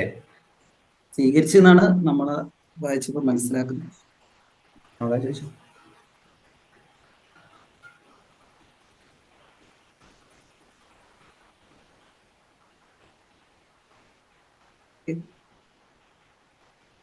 പിന്നെ 2 ചോദ്യങ്ങളുണ്ട് എന്റെ.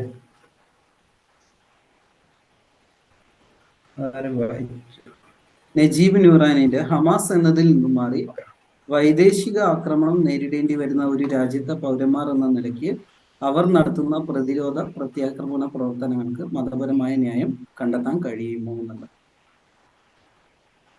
അതിനൊക്കെ പറഞ്ഞല്ലേ, ഒരു ഭരണകൂടാണല്ലോ അവിടുത്തെ.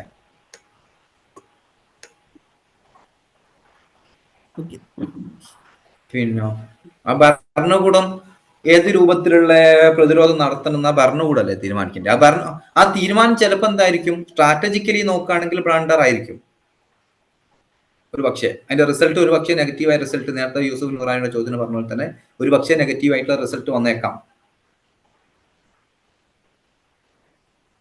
പക്ഷെങ്കിൽ ആ ഭരണകൂടല്ലേ തീരുമാനിക്കേണ്ടത്. രാജ്യം ക്ലിയർ അല്ല. ഒരു രാജ്യ നിലക്കല്ല, അല്ലെങ്കിൽ ഒരു കൂട്ടമായ പ്രവർത്തനം എന്നുള്ള നിലക്കല്ല. ഇപ്പൊ നമ്മുടെ വീട്, നമ്മുടെ കമ്പനികള്, നമ്മുടെ ഫാക്ടറികളൊക്കെ പൊളിക്കുമ്പോൾ നമ്മൾ തിരിച്ച് അതിനെ പ്രതിരോധിക്കുന്ന രൂപമുണ്ട്. ഓക്കെ, അപ്പൊ അതെന്തായാലും രാജ്യം നിലനിൽക്കുമ്പോൾ ബില്ലാവൂല എന്തായാലും ഉണ്ടാവുമല്ലോ. അല്ല, അതേ വിഷയത്തില് ഷെയ്ഖ് യാസീന്റെ ഒരു വീഡിയോ കാണാൻ ഇടയായിട്ടുണ്ട്. നമ്മൾ അതുകൊണ്ടാണ് ഇസ്രായേലിനെ ആക്രമിക്കുന്നത് എന്നുള്ളത്. ഇങ്ങനെ ഇപ്പൊ നജീബ് നൂറാനി പറഞ്ഞ മോഡൽ.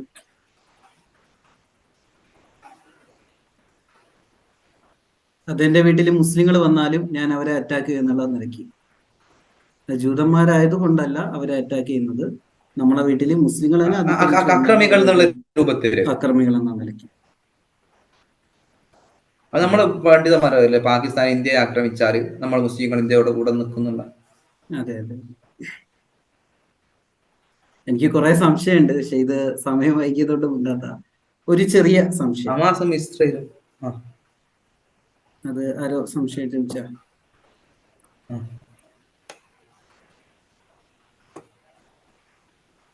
ഏതോ ഒരാൾ എഴുതിയിട്ടുണ്ട്, ഹമാസും ഇസ്രായേലും ഹിഡൻ അജണ്ടയിലാണ് നീങ്ങുന്നത്. ഗാസയെ ഹമാസ് ബലി കൊടുത്തതാണ്, കാരണം ഗാസയിൽ വലിയ പെട്രോൾ ശേഖരണമുണ്ട്. ഇത് കിട്ടാൻ വേണ്ടി ഗാസക്കാരെ ഇല്ലായ്മ ചെയ്യുകയാണ് ഹമാസിന്റെ സമ്മതത്തോടെ എന്ന് അലക്സാണ്ടർ ജേക്കബ് പറഞ്ഞിരുന്നു. അത് ശരിയാണോ? പിന്നെ അവരെന്താണ് ഇപ്പം ഹമാസാണല്ലോ ഇപ്പൊ അവരെ എതിർക്കുന്നത്.